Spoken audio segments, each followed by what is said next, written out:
right. Welcome back, ladies and gentlemen. This is David Patrick Harry with Church of the Eternal Logos, and tonight I want to talk to you about a topic that's quite near and dear to my heart, and that is from Psychonaut to Orthodox. The frequent, very common conversion of New Agers, Psychonauts, psychedelic users to Orthodox, Eastern Orthodox traditional Christianity. That's what I want to dive into today. And this past weekend, the reason why I'm even doing this topic is because of the frequency when I go to Orthodox meeting places, sometimes churches, certainly this past Montanica, certainly this past weekend in Nashville that I spent with Jay Dyer at Jay Dyer's event. How many Orthodox brothers and sisters, that's what's so interesting about this psychedelic thing, is it's going to connect just as many men and women in regards to their transition and their conversion and their journeys into Orthodoxy. And so when I was in Montanica, for example, this past June, when I gave my speech, it was on a topic that I titled Demonic Henosis, and I've referenced this and talked about this multiple times in previous streams, but Henosis, the Neoplatonic concept of this sort of privileging of unity over multiplicity. And I asked people, I said, if anybody was into psychedelics before they became Orthodox, raise your hand. And to my surprise, I knew there was going to be multiple people because they come up and talk to me because I'm kind of like the psychedelic Orthodox guy on here on YouTube, or the orthosphere at least. It had to have been over a quarter of the room. All were, quote unquote, psychonauts or psychedelic users before they found Orthodox Christianity. And so same thing happened this past weekend down in Nashville at Jay Dyer's event, is that I was talking with some gentlemen, and again, people, because of my past and how open I am with my past with psychedelics, with the occult, with the New Age, spiritual but not religious, all that whole milieu, it kind of blends into each other. There's not real distinct differentiations between all of them. They sort of coalesce together, but people come up to me. And so this past weekend, multiple guys came up, hey man, just like you, I was really into the psychedelics. I love your content. Oh, thank you very, very much. And then eventually we started talking one night. I think this was Saturday night after the event, down on Broadway, actually in a very loud bar in Nashville, about how it would be great to do a documentary, really document what is this phenomenon that's happening. Why is it that so many people had dabbled into psychedelics before they find like the most orthodox, the most traditional form of Christianity? What's going on? I mean, I know Jay wasn't necessarily into the quote-unquote psychedelics. He's done LSD, and he had some very, what he perceives as demonic experiences, and you can go to his channel to listen to those. But, you know, somebody like Father Deacon Dr. Ananias had a very similar background to myself. I talked to Tristan. Tristan Haggard he dabbled in these for a little bit. You know, of course, myself. But it's also interesting how many women, right? The New Age, when we think of this online Orthodox thing, it's mostly young men. It's mostly men, generally speaking. But when we start to think about the New Age converts to Orthodoxy, all of a sudden the genders kind of equal themselves out. And you can look at Allison and a lot of the women that would just be in probably in this chat right here. We see B-Love. I'm sure there's many, many more that, again, went on this same sort of journey. And so I want to talk about why is it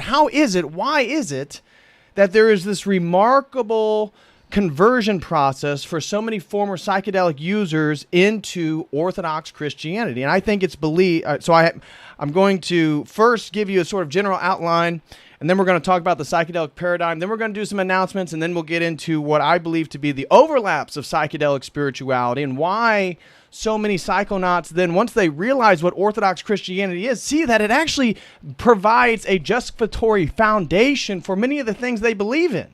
You know, many New Agers believe in deification, that they are to become deified. Well, how do you do that? And what does that look like? Well, Orthodoxy has an answer, has a similar concept, but it goes about it in a very different way. The unity of persons, we're all one. You know, love your neighbor as yourself. We're going to dive into that one. spiritual power of language. People are into psychedelics. They believe in, speaking things into existence, magic rituals, the profundity of language. What is this language thing that's going on? What are we doing with this? Why is this a sort of higher order of reality? And of course, that leads into sacred structures. Go look at some visionary psychedelic art. You're going to see pi, phi, Fibonacci, all this different stuff. So psychedelic people love that, but they have no basis for it as a sort of metaphysical foundation. Perennial truth. Psychedelic people love the idea that there's truth in multiple places. It's basically built on a worldview that of perennialism. Perennialism, the perennial school, the traditional school that all religions sort of lead to the same mountaintop. The sacred feminine. We're going to talk about orthodoxy and how it sort of provides the concept of the sacred feminine and the Theotokos compared to goddesses, Gaia, this type of thing. And the emphasis on what a woman does. Stewardship of nature. People that are into psychedelics love nature and the natural world and this idea that we're here to protect it but what worldview, what paradigm, how do they understand that? Are they the stewards of nature or are they animals? We're going to dive into that. An energetic vibrational reality. Everybody's in the drugs and psychedelic believes, I can feel your vibe, bro. Yeah, it's a good vibe. You can feel the energy. I do energy healing. And this is going to have some overlap into an Orthodox worldview. Caring for other people. Sacramental reality. Providence and synchronicity. Divine mind. Non-duality, all these things we're going to talk about how they have overlap from the psychedelic paradigm into orthodoxy, but orthodoxy recontextualizes it, redefines it, and then provides a justificatory foundation for that to potentially be the case. And so I believe that it is easier for New Agers to become Orthodox than many Protestants because of these overlaps. I've talked to so many Protestants and they, but you guys worship pieces of wood. What? I do not worship this piece of wood. I venerate God through icons. These are windows unto heaven. Again, they don't know the theology, but certainly things like theosis, the idea that Christ's incarnation is really for the purpose of our own deification, that we become gods through grace. Well, if you're a New Ager, that sounds really nice. That sounds really good. But if you're a Protestant, that sounds like heresy. That sounds like you're claiming to be Jesus. That sounds like there's multiple Jesuses. That sounds like there's multiple gods. Not the teaching. And so you see Protestants often, I think, have a more difficult entrance into Orthodoxy than people that have sort of left the Protestantism, the sort of Western Christianity, dabbled in the Eastern mysticism, got into the psychedelics, the New Age, and then started to look for something more real, something more concrete, something more foundational. And Orthodoxy provides that, a tradition with foundation. And so I think that it's because, why does psychedelics and Orthodoxy, how are these things, on the outskirts, you'd say these things are so different. But I argue it's the mysticism. It's actually the fact that psychedelic spirituality and psychedelics are wrapped inside of an immensely mystical paradigm. The whole emphasis is on mystical experiences and mysticism and the unification with divinity, the unification with the numinous, with the holy other. And so, ironically, that's the whole purpose of Orthodoxy too. The whole purpose is for us to unify with the Trinity, unify with Christ. It's through Christ, it's through the Holy Spirit we can enter into this reality. And so I think that it's this emphasis on mysticism. That's why even Orthodoxy is considered the mystical church. It is mystical Christianity. And so because there's this desire for mysticism, Protestantism isn't mystical. Protestantism doesn't really provide that for people. Protestantism is highly rationalistic. And because of that rationalism, it lacks the sort of profundity, the mystery of mysticism. Mysticism is a sort of pursuit for the point in which rationality and logic end. And if God is actually God, we can't wrap him into the box of our own understanding. And that's what mysticism is pursuing. Mysticism is interested in what is that reality which can't fully be conceptualized, but maybe for brief periods can be experienced in some way that sort of, again, transcends language, transcends our ability to articulate it. And that's the point of the Eucharist. That's the point of the Incarnation. That's the point of marriage in Orthodoxy, is to unify with God. And so the entire theology of the Eastern Church is mystical. It's all about coming to these points where rationality breaks down. It's the both and, right? It's that our reality, our paradigm as Orthodox is always both and. It's not one or the other. It's not unity over multiplicity. It's both and. But then you say, well, how can the eternal God enter into a temporal created body? And that's a mystery. There's no rational process I can go through to try to explain through math equations or syllogisms on how God or why God could enter into space and time when it's He and, again, the Logos that actually creates space and time and creation. That is a mystery. How is it that the Holy Spirit can come down and sanctify wine, red wine, and bread, leavened bread? But in a mystery, it is the blood and body of Christ. And through the consumption of that, I unify with Him. Not just at a symbolic level, a metaphorical level, but if that's the blood and body, it's entering into my body. It's becoming one of my body. Food, we are what we eat. And so if we're eating the body of Christ, we become the body of Christ, i.e. the church. And the body of Christ, the church, is trying to go back and unify with the Christ has a human body sitting at the right hand of the Father. And so I want to then dive into that. I believe the most appealing attributes of New Age spirituality and religion and theology are actually fulfilled in Orthodoxy. And that is why there is just this head-scratching number of converts from psychedelics into the Orthodox Church. It really doesn't make a lot of sense. Guys, smash that like. Everybody that's here, please, if you can, smash that like. Would greatly appreciate that.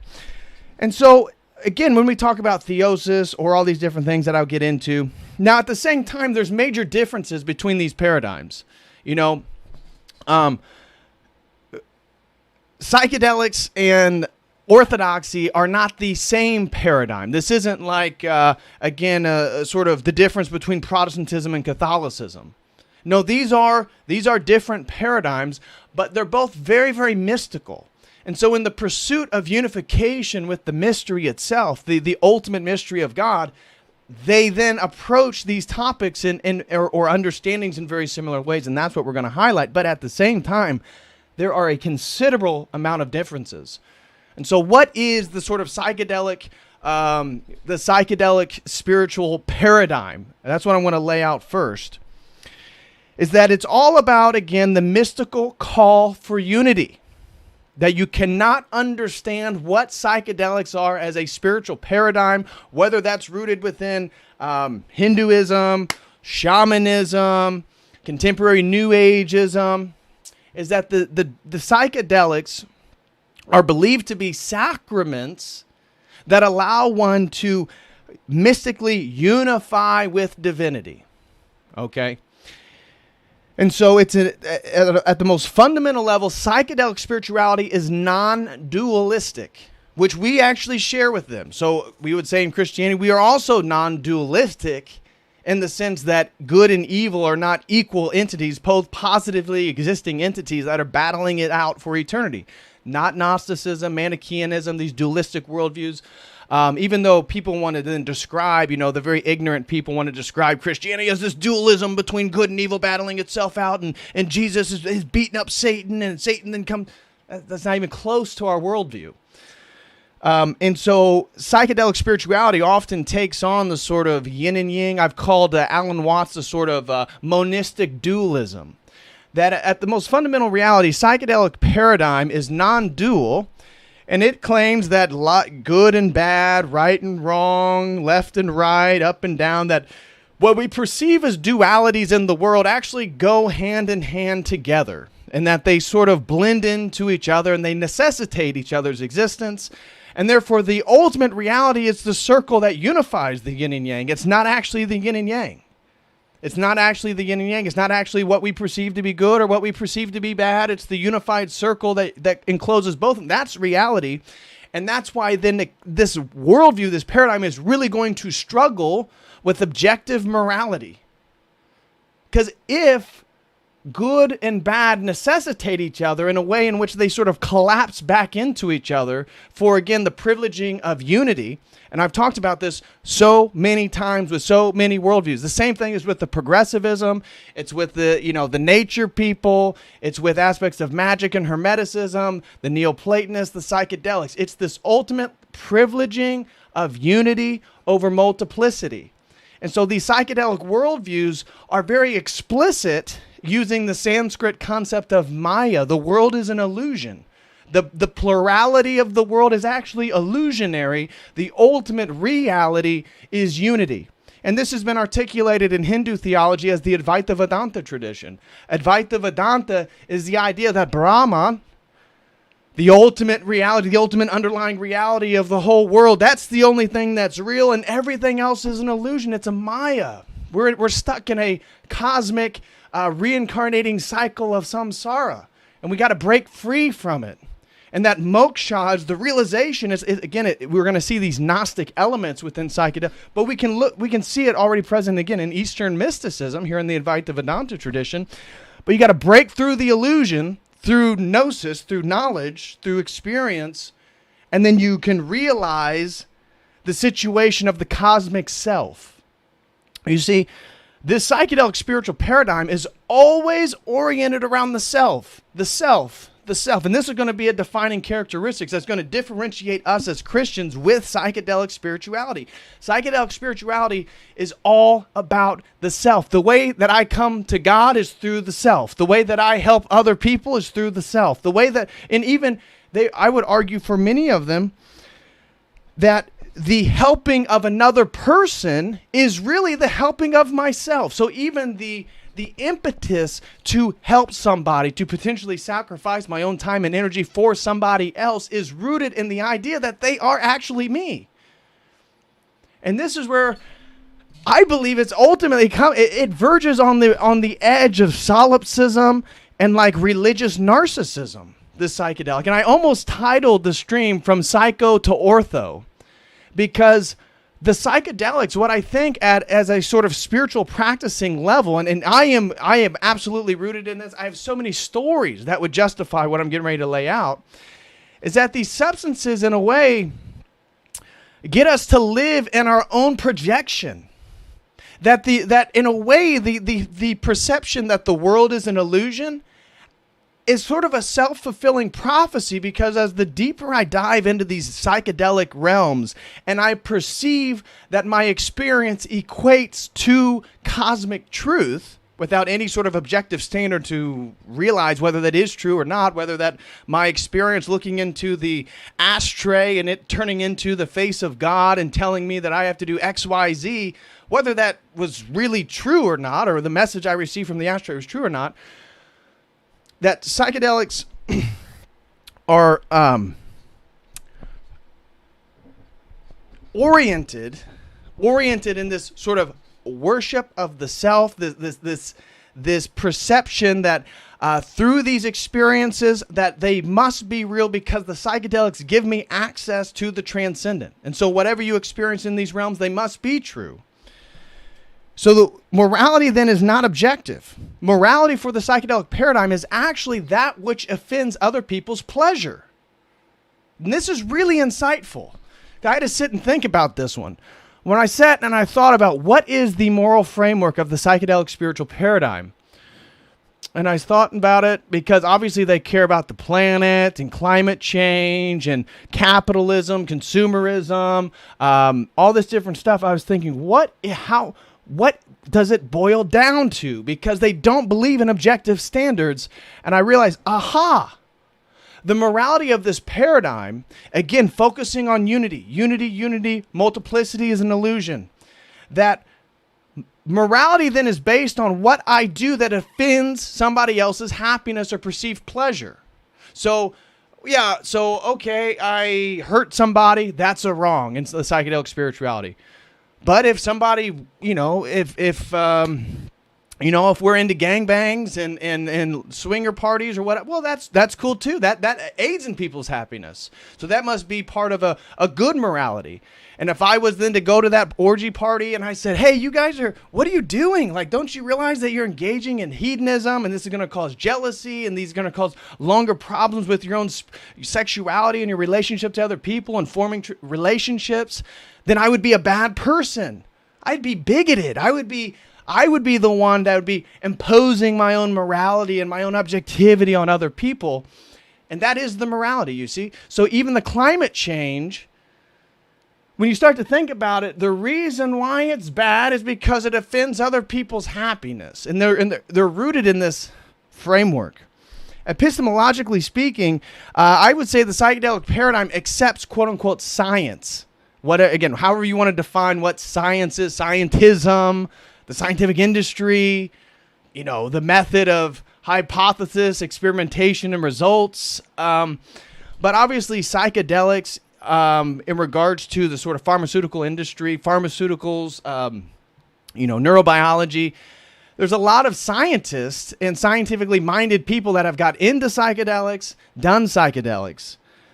But if you listen to somebody like a Terence McKenna or an Alan Watts or a Timothy Leary, they'll play lip service to this sort of emerging technocratic world of science and how this is progress and this is a good thing. But at the same time, then they also argue that truth is really about your personal experience. And that's where then the psychedelics reinforce the idea that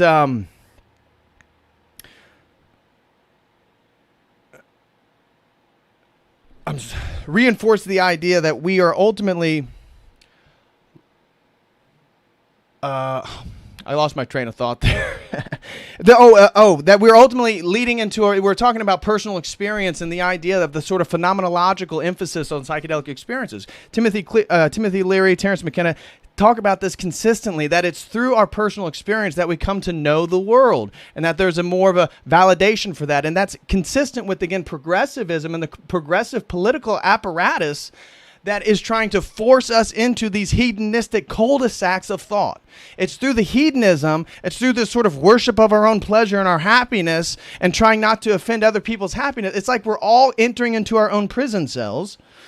And so then don't offend anybody else's happiness because it might wake them up to the fact that they're entering into their own prison cell. And that is part of the epistemic problem of psychedelics is, I have a debate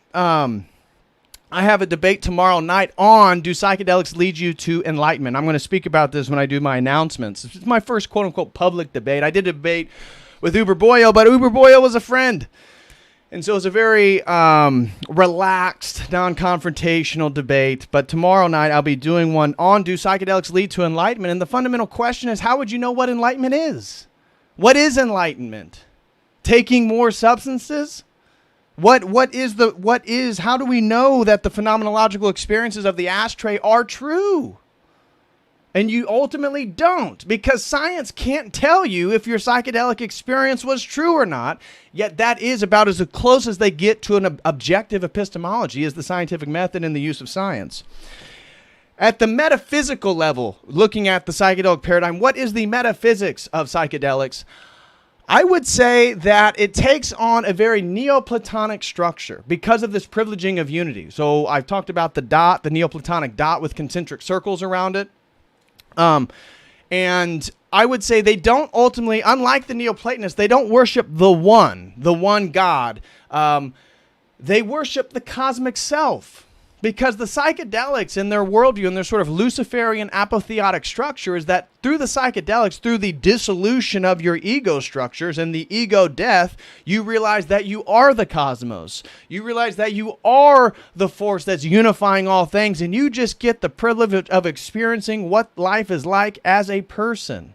And so I would say it's Neoplatonic, but at the center of these concentric circles is quote unquote the cosmic self, which I believe to be an ultimate illusion. And we're going to get into how that is a fundamental distinction, a difference. This is one of those fundamental differences between a Christian paradigm, the Orthodox paradigm, and that of the psychedelics. is that they believe themselves to be an illusion. They would say that David Patrick Carey, or my conception that that's who I am, is an illusion. That's an ego structure that's culturally constructed.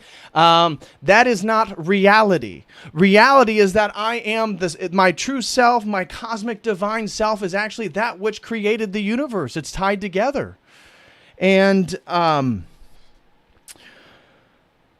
this is, again, you see this narcissistic emphasis. It's all about the self. It's all about my own happiness. It's all about making sure that my pleasures don't offend other people's pleasures. And it's about my own experiences. And then the whole spirituality is about me realizing my higher and higher self. And so what's so ironic about the spirituality of the psychedelics, as I've said this before, is the more psychedelics you take, the more egoic they become.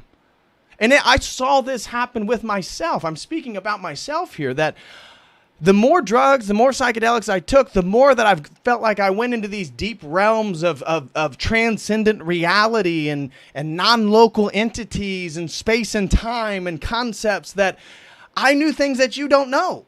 You see that as the psychedelic person tells you, well, you know, you really just need to have an ego death. Clearly you have too big of an ego. They say that in an egoic way, that they don't have a big ego because they took the psychedelics and they attained this knowledge.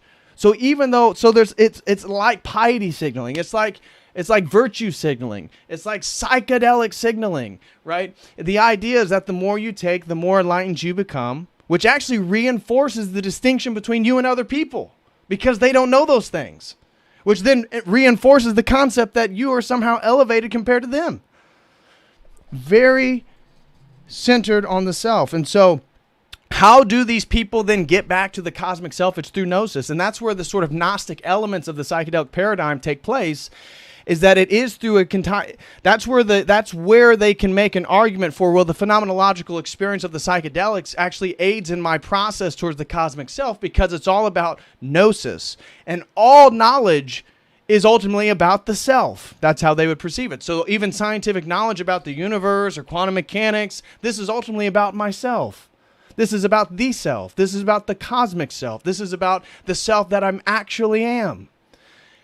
And so I believe that is then the sort of propelling force. And it was true for me. When I was deep into this, I was into Gnosticism, alchemy, Hermeticism, and then more contemporary forms of magic, ritualistic magic, transhumanism, looking at the potentials of sort of deification through machines. And this is part of my academic research, while I argue that psychedelics as material means, I can take LSD, let me take a strip of LSD, then I can transcend materiality, right? I can transcend the world through material means. That is part of the psychedelic spirituality. That is part of the transhumanism. That transhumanist, the idea I'm going to upload my consciousness to a computer, the idea I'm going to fuse with a machine, the idea that my brain will be the internet, is tied to the same understanding. It's evolutionary, believes in progress, but I would argue that the psychedelics and the digital technologies, it's all technologies for transcendence. That's what my research is focusing on, technologies of transcendence. That the psychedelics and the transhumanism in a way go hand in hand because they come from the same paradigm. And so the psychedelic spirituality, the psychedelic paradigm then perceives itself to be the basis of all world religions.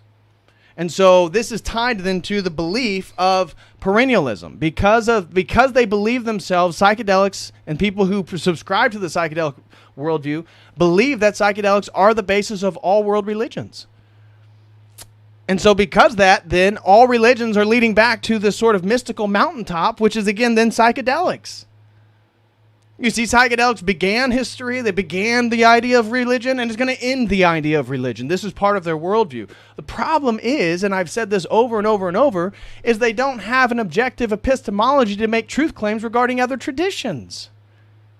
How, if you're a psychedelic user, how are you going to know that your experiences are true and that all the religions then are equal and they're all leading to the same point? They always miss the differences. the differences between traditions are always neglected, overlooked, insignificant. There's always, again, how they all go together. Why? Why? Because of the emphasis on unity over multiplicity. If there's differences in religion, it's going to maintain the multiplicity. If you only focus on the similarities of religions, it's going to emphasize the unity. And the whole worldview is about unity. And in that, and that's what eventually I believe it to be part of the demonic kenosis, that unity is ultimately me about losing the conception of myself to merge with the unity. It's about taking psychedelics and dissolving my boundaries to merge with that unity. It's about realizing that, good and bad, death, murder, these are all just illusions, so that I can get back to an understanding of that unity. And so it's nothing different than we've seen in multiple other paradigms, the privileging of unity over multiplicity. And then lastly, they believe in cosmic progress. So most of the psychedelic worldview believes in aliens, believes in universal entities. Like entities in the universe, I should say, cosmic entities, non-human entities. And this is because of their experiences with taking these substances and interacting with perceived entities in the psychedelic headspace, that they perceive that to then to be reminiscent of the actuality of the universe, and that there must be cosmic entities all over space, and that we have to then evolve. We have to merge with our machines. We have to take more drugs. We have to gain more gnosis. We have to better understand ourselves so that then we can become like them. And I believe that's all part of a prelest. I believe it's all part of a spiritual delusion. But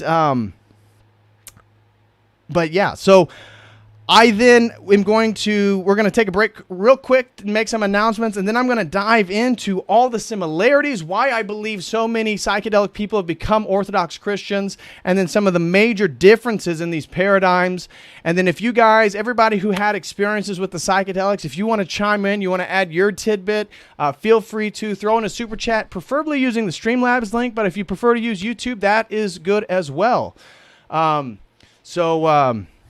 So first thing I want to do then with some announcements is give Jay Dyer a shout out. Just spent the weekend down in Nashville with Jay Dyer and Jamie. Shout out to the Jamie Henshaw and the Jay Dyer. He had a great event down there. He did an in-person event for his new book on philosophy, a variety of different essays. And I met so many cool people. So shout out to everybody that I was able to meet. Shout out to Dyer. Shout out to Jamie. Had a really, really fun time and really enjoyed my time in Nashville. I also want to say that tomorrow night, as I mentioned earlier, is the debut of my quote-unquote debating career. So I'm going to be on The Crucible. That is Andrew Wilson's channel. I will be on The Crucible tomorrow night debating a gentleman named P.F. Jung on do psychedelics lead to spiritual enlightenment. And so obviously I will be making the critiques of the sort of epistemic foundation of such an argument and such a claim. But if that's something that you'd be interested in, make sure you guys tune in tomorrow night at 9:00 p.m. Eastern Standard Time, where I'll be debating P.F. Jung on The Crucible concerning do psychedelics lead to spiritual enlightenment. And then Thursday, I'm going to be over on the live stream made by Jim Bob. So with Jim Bob, shout out to Jim Bob. I'll be on his channel Thursday at 1 o'clock Mountain Time. So that's going to be 3:00 p.m. Eastern Standard Time, where I will be chatting with him about do brute facts really exist? Or are facts then actually indicative of the paradigms in which we exist in to understand these quote-unquote brute facts? So I'll be with Made by Jim Bob Thursday. And so I want to say, guys, if you would like to support Church of the Eternal Logos, the best way to support my work is to become a website member. So please, please, please become a website member. I've got exclusive video content over there for the $5 membership. Please sign up. I would greatly, greatly appreciate it. I'm going to start doing lecture series.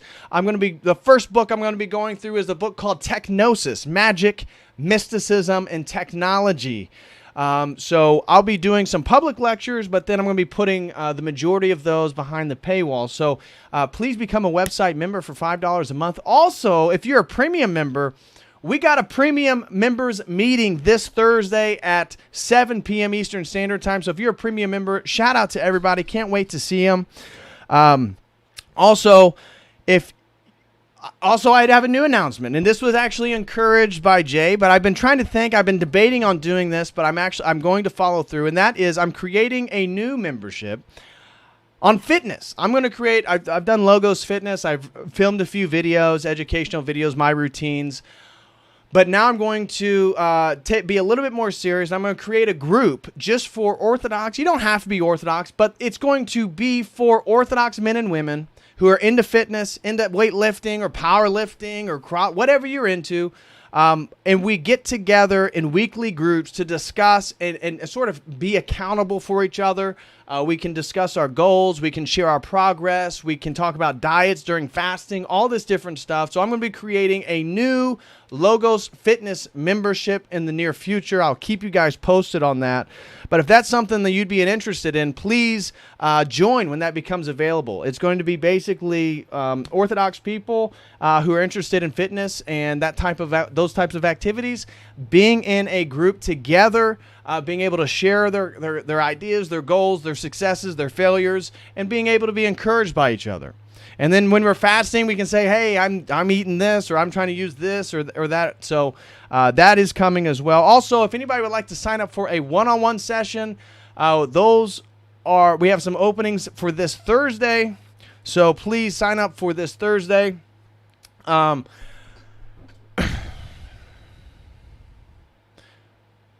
then also, if anybody would like to sponsor a stream, remember we got a stream coming this Friday on Hebrew roots, the heresy of the Hebrew roots tradition. And so I'll be diving into that this Friday, either Friday or Sunday. And so really looking forward to diving. That is our most recent sponsored stream. So if you have a topic you'd like me to dive into, sponsor a stream. Tell me the topic, and I will take my research, I will take my time, and I will dive into the topic of your choice. And we can then hammer out and hopefully provide some insight on whatever topic that you desire a sort of elucidation on. So that is the announcements. Guys, smash that like if you can, and let's just get back into today's topic. So the first thing I want to talk about then is all the quote-unquote overlaps, where I see psychedelic spirituality or the psychedelic paradigm overlapping with Orthodox Christianity. And so the number one overlap that I think it's why New Age people can come into Orthodoxy and accept the theology so much more easily is deification. The number one similarity between the Orthodox Christian worldview, and that's what we're getting ready to do, is we're going to be laying out Orthodox Christian theology. This is not Protestantism. This is not Catholicism. It's the mystical theology of the Eastern Church actually provides many bridges for people that are in the mystical pursuit of New Age through psychedelics to enter into. The number one being deification. But how do we become deified? And that is a central question.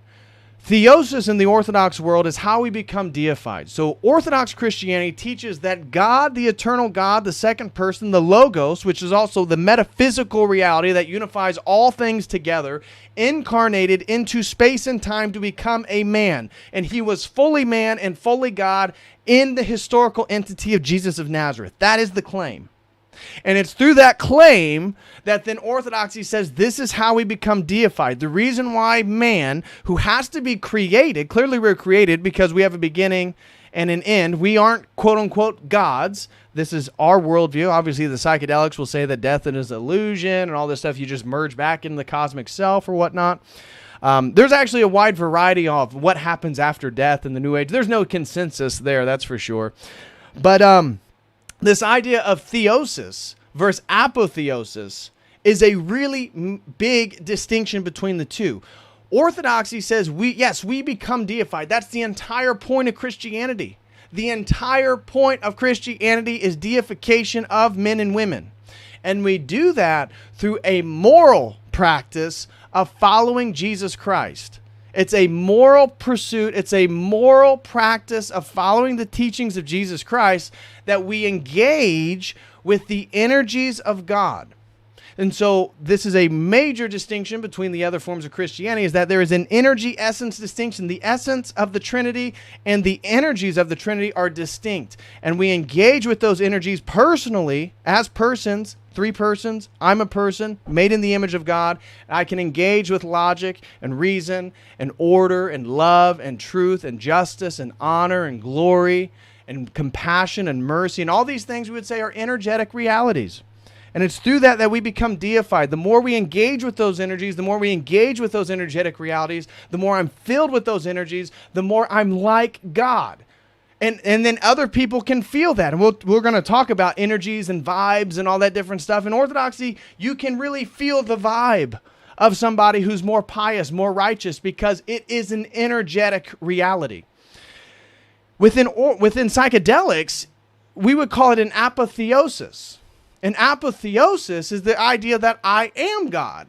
You see, subtle distinction, but not the same thing as theosis. Theosis says Christ is God, the Trinity is God, that there's an objective methodology that I have to follow to then merge with that reality. That is the energy essence distinction. That is then engaging with those uncreated energies to become deified. Within psychedelics, it's what? It's gnosis. It's taking in spiritual knowledge. The idea that we're all one, the idea that you're God, that you're the universe, that you are the sort of what Alan Watts always said, the sentient apparatus of the universe. You are the universe looking at itself. But if that's the case, how did the universe come into existence? And this is a fundamental question, and I feel like part of the psychedelic worldview just cops out by saying it's a multiverse. That for the ancient pagans, for the ancient Greeks, for many of these Eastern mystical traditions, the universe was eternal. There was no beginning and end to the created universe. In fact, they didn't believe it was created because there was no beginning. And I would say that we see the reemergence of that worldview, that if creation was eternal and there is no beginning, middle, and end, well, then we see ideas like reincarnation become more popular. Because if there is no beginning, middle, and end, then it's just a cycle that repeats. And so life and death must just be a cycle of people dying and then reincarnating. And that is their general take.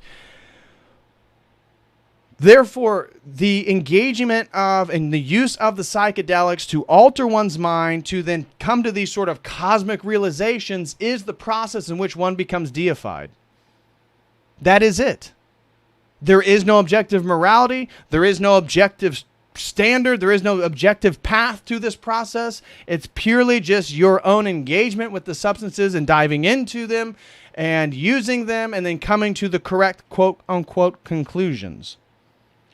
And so one of those conclusions is the unity of persons. And so this is another place where I think is very appealing for the New Age and the psychedelic people as they enter into orthodoxy is the unity of persons. I remember I had the same experience. I got on, LSD, psilocybin. You say, oh my gosh, we're all one. You get elevated, you get high on the psychedelics, and you realize that you are everybody, right? It's like the entity with a million different eyeballs, and that you're really just one eyeball. You're really just one window onto reality of this entity of being itself. And so we are all one, I think, really contrasts well and sort of slides into love your neighbor as yourself. Orthodoxy and Christianity, Christ is telling us to love your neighbor as yourself, which is really getting at the sort of fundamental reality of if this was really true, if we are all one, love your neighbor as yourself. But the difference is the role of personhood. You see, in the psychedelic worldview, the person is an illusion. Me being David Patrick Harry is an illusion. It's part of the Maya. It's part of the illusion of reality. It's part of my egoic structure, which is holding me back, right? Holding me back from the true understanding of the universe. And so I actually don't, in the psychedelic worldview, I don't want to believe myself to be a sort of unique substantiation, a person that's going to be judged based on what I do, because all that's an illusion. We're all one, man. And so the other person is yourself. And that's where I got back to the idea that in their morality, the only reason you helped somebody else is because you're really helping yourself, because they are you. And so this role of personhood, this unity of persons, I think it's very easy for somebody who's in the New Age, who believes we're all one, to then just re-understand this role of personhood that, no, stop. How we can only help each other through the role of being persons. And this comes back to then the idea that we're made in the image of God, which comes back to theosis and how exactly we are deified. We're deified through theosis. We're deified through the energies of God. Those energies of God can only be exerted, can only be used, can only be given through persons. And so mercy and compassion can't happen. Justice can't happen. Honor can't happen unless I do it in the world, which then that mandates a sort of ego. It mandates a sort of personhood, a unique substantiation, a unique plurality of the unity of persons. So you saw in the psychedelic worldview, we're all one, goes straight to the unity. Within the orthodoxy, we're all love your neighbor as yourself, and emphasizes the plurality and then the unity by our morality of helping each other. Different emphasis. The next one is the spiritual power of language. I remember when I was on psychedelics and into psychedelics, I believed that language was mystical. I believed that language had real power behind it, that you really could affect reality through the words you use. And within the psychedelic worldview, they believe in the law of attraction, that you really can speak things into existence, right? That you really are utilizing your language to sort of construct reality in certain ways. And that isn't too far off from our Orthodox Christian worldview, because we believe the Logos spoke the world into existence. We believe the Logos, or God spoke the world into existence through the Logos, the Word. Christ is the Word, the Gospel of John. In the beginning was the Word. In the beginning was the Logos, and the Logos was with God, and the Logos was God. And the Logos is language. It is math. It is reason. It is logic. It is order. It is all these things. And that is the force. That is the word that created the world. And so psychedelic paradigms and the Orthodox paradigm don't really disagree on the power of language itself. How we utilize language, there is a distinction. And this is going to get tied to the distinction between will. You see, in the Orthodox worldview, we use our personal will to align with this objective, what we believe the objective standard of God's will. This is the teaching of the church. We believe this is the teaching of Jesus Christ, that I try to align my will with his will. Therefore, I can aid in the better harmonization of the world by doing divine, godly acts. I'm actually engaging more with those uncreated energies, and therefore I'm gaining in this process of theosis and deification. Whereas in the psychedelic worldview, the will is used very much like thelema, like a sort of magical tool that I can sort of make my will manifest. And that's how they use language. Again, whether it be the law of attraction, the secret, or ritualistic magic, sigil magic, ritual magic, sex magic, all this different stuff. What it's about is the manifestation of my personal will. Totally excluded this idea of a cosmic will or a God will. It's my personal will that I want to manifest for the purpose of my own happiness. And therefore, if I'm doing things that don't, quote unquote, affect other people, if I'm doing magical rituals to have more sex, or I'm doing magical rituals to gain more money or gain more power, as long as I'm not stomping on somebody's face, well, I'm gaining more happiness, and that must be aiding to the overall happiness. It must be aiding to the overall good of everybody. And so that is absolutely not our worldview. And that use of will and the use of language is really different. For example, in a psychedelic paradigm, are there instances where it's okay to lie? Is it okay to say things that aren't true? Maybe if it helps, if it doesn't hurt somebody's feelings, maybe talking about gender identity and the infinite numbers of genders and all this stuff, maybe that is more real than the actual reality of sex. Because again, I believe this sort of psychedelics allows people to sort of move into their own fantasy world, the psycho world. And the ortho world's trying to take us out of these mentalistic worlds that we sort of project. That the psychedelics get us into these feedback loops in which we experience things through the psychedelics. We then believe those to be true, and then we look back out at the world and we start to project our experiences onto the world, and we begin to live in our sort of own psycho reality. The term psychedelic means mind manifesting. Psychodelic comes from the Greek words mind manifesting. They believe this comes from Humphrey Osmond, which was a psychiatrist, that psychedelics manifest one's mind. And I think that's not totally wrong. And I think for a lot of people, they actually get stuck inside their own mind due to the use of these psychedelics. And that's why then the orthodoxy, in a way, is pulling you out of the world of your own mind. It's bringing you back into grounded reality, foundational reality. And I think that for a lot of people, that's actually been a blessing. I know that was for me. What brought me out of the psychedelics into the orthodoxy for me was looking at how my worldview didn't make any sense. Looking at how I believed evil existed. I was seeing the normalization of pedophilia when I was in California. I knew at a gut level that was absolutely horrendous and that was absolutely wrong. And yet when I listened to Terrence McKenna and Alan Watts and all the different Jason Silva and Aubrey Marcus and Joe Rogan and all the people advocating for psychedelics, there was no objective morality. And I'm thinking, well, how can I even criticize these things? And of course, at that same point, we saw the Jordan Peterson phenomenon, at least when this was happening for me. And so this was a sort of domino effect that got me thinking more into logic and grounding myself in a sort of rooted foundational reality. And that was tremendous because I realized what psychedelics do and orthodoxy does. Yes, they're very, very mystical. But when you're in the psychedelic world, you're sort of like, again, you're in your head. It's the psycho. You're so abstract. You're not rooted in anything. There's no tradition.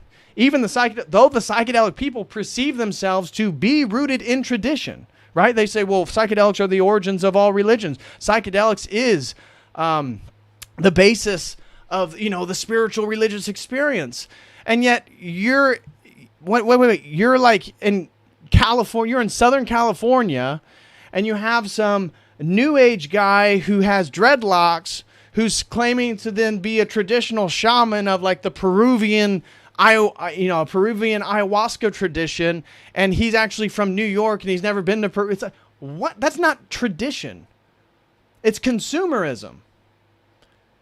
You see, psychedelics I believe the sort of psychedelic paradigm, it's so, it is the postmodern religion because of the relativism. And then it allows for the personal experiences of profundity.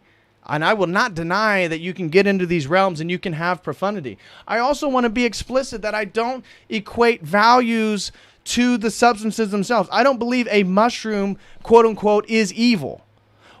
I need to make my point clear here is that the psychedelics dissolve boundaries. Therefore, the boundaries between you and demonic activity is dissolved. That's the consequences of using the psychedelics, and that's what I consider the detriment, the negatives, the pre-lest, is that the psychedelics dissolve boundaries. I absolutely 100% agree with Terrence McKenna there. And so because they dissolve boundaries between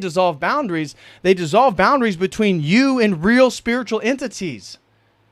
That can be good or bad. It can be good in the sense that maybe you have PTSD and you've dissolved a sort of lived experience that's been haunting you and traumatizing you and you've been reliving for a very long time. Or you could actually be a pretty happy-go-lucky person and you've had a bad day or a bad experience, and then you take high-dose LSD or psychedelics and all of a sudden you feel like you're in the pits of hell.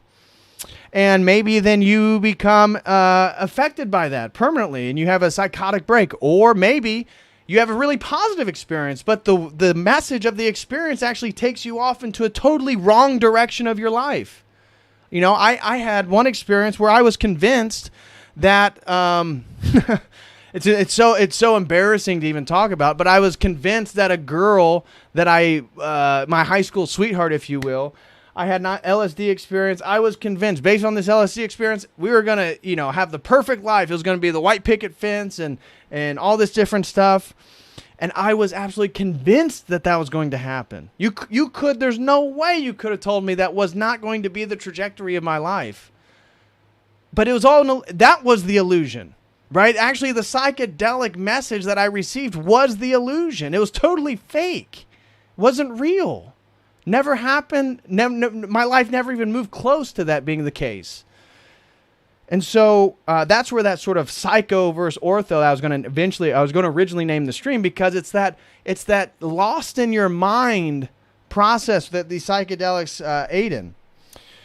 Okay, the next one that I want, the attribute of the psychedelic worldview that I think is actually really useful and potentially another bridge into orthodoxy is the sacred structures. Things like pi, phi, Fibonacci, sacred geometry, cymatics, fractals.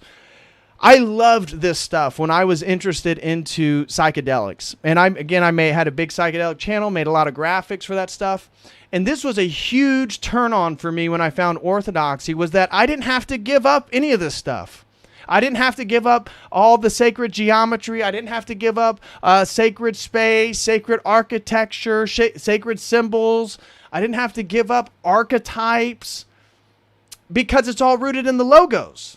You see, Platonic solids themselves, Platonic solids for Plato, again, was rooted in the ideal. It was in the logos.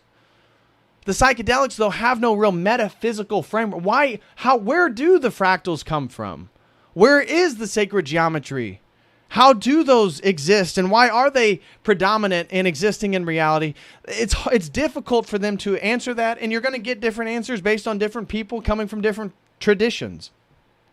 And so I think it's a real major appeal for us Orthodox bridging into the New Age that, hey, you don't have to give up the idea that fractals are somehow approaching divinity, right? That fractals are insinuating that there is sort of layers of repeatability of pattern in reality.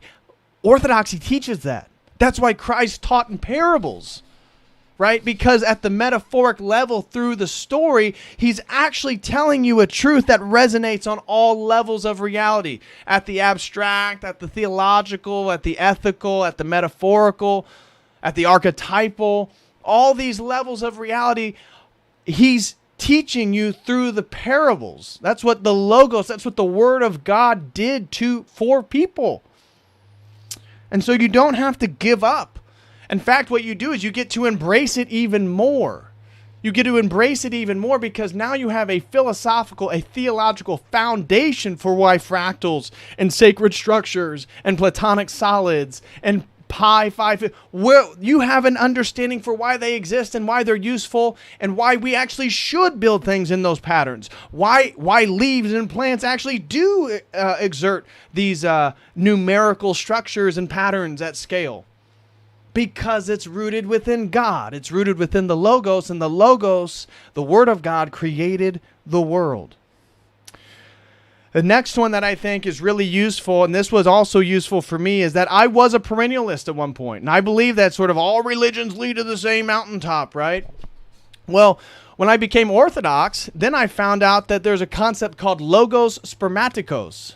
Logos Spermatikos is the idea that there can be truth on multiple levels, that there can be truth in multiple different traditions, but we have a single epistemology, logos theology. That's why it's called Logos Spermatikos, sperm, seeds of truth, seeds of logos. And so as Orthodox Christians, we would say, if you look at the Trimurti in Hinduism, that's not the Trinity. That is not making the same claim of one essence and three persons as the Christian Trinity does. However, we would say the fact that it's representing God in the idea of three persons, avatars, three avatars, it's indicative of pointing towards the reality of the Trinity. The idea that the triangle's the most foundational or strongest geometrical structure, indicative of the Trinity, the Word of God. That the Trinitarian structure of the Godhead, that this is the strongest foundation of reality. This is actually how God is, both one and many in the same. And so the perennialism, you actually don't have to give up on the idea that there can be truth in other traditions, and that's really hard. You get people that have maybe studied Eastern mysticism or studied Amazonian shamanism or ancient religions, and but they had this, and that's accurate, or that's similar to what you're saying. And then the Protestant or the Calvin, oh my gosh, no, that's demonic, that's heretical. You can't think that, you can't believe that. Those people were evil. Orthodoxy's not so polarized. It would say no, based on what Justin Martyr taught us as a church father. He said that there can be seeds of logos, seeds of truth in a variety of different places. However, the ultimate vertical structure of truth is logos theology. It is the Eastern Orthodox Church. And it's from this epistemological lens, this prism of truth, that then you can stick your head through and you can look at the world, and now you can see the patterns of truth that exist in Hinduism or Buddhism or what type of philosophy, Leibniz, we talked about this down at Dyer's presentation. Gottfried Leibniz and his monadology and all that different stuff. And so I think the idea of perennial truth is that they don't have to give up on the idea that truth can be in multiple places. You just have to move from perennialism, which doesn't have a single epistemology. What are you using? The Hindu epistemology? Using the Nordic pagan epistemology? Are you using the Enlightenment epistemology? Are you using 21st century postmodern? What epistemology are you using to say every single religion is pointing towards the same direction and the same mountaintop and the same truth? There isn't one. It's a fundamental contradiction, and it doesn't make any sense. However, if you make an affirmative case for a single epistemology, then you can say that multiple truths can exist because I have a single rubric in which I'm analyzing that. And so therefore it forces me to say Orthodox Christianity is the single true epistemology, the single true structure that then we can look through and find truth in multiple places. So the psychedelic person has to give up on the perennialism, but they don't have to give up on the idea that there can be sort of perennial truth. They just have to accept that it has to be within the paradigm, within the framework of Orthodox theology or Logos theology.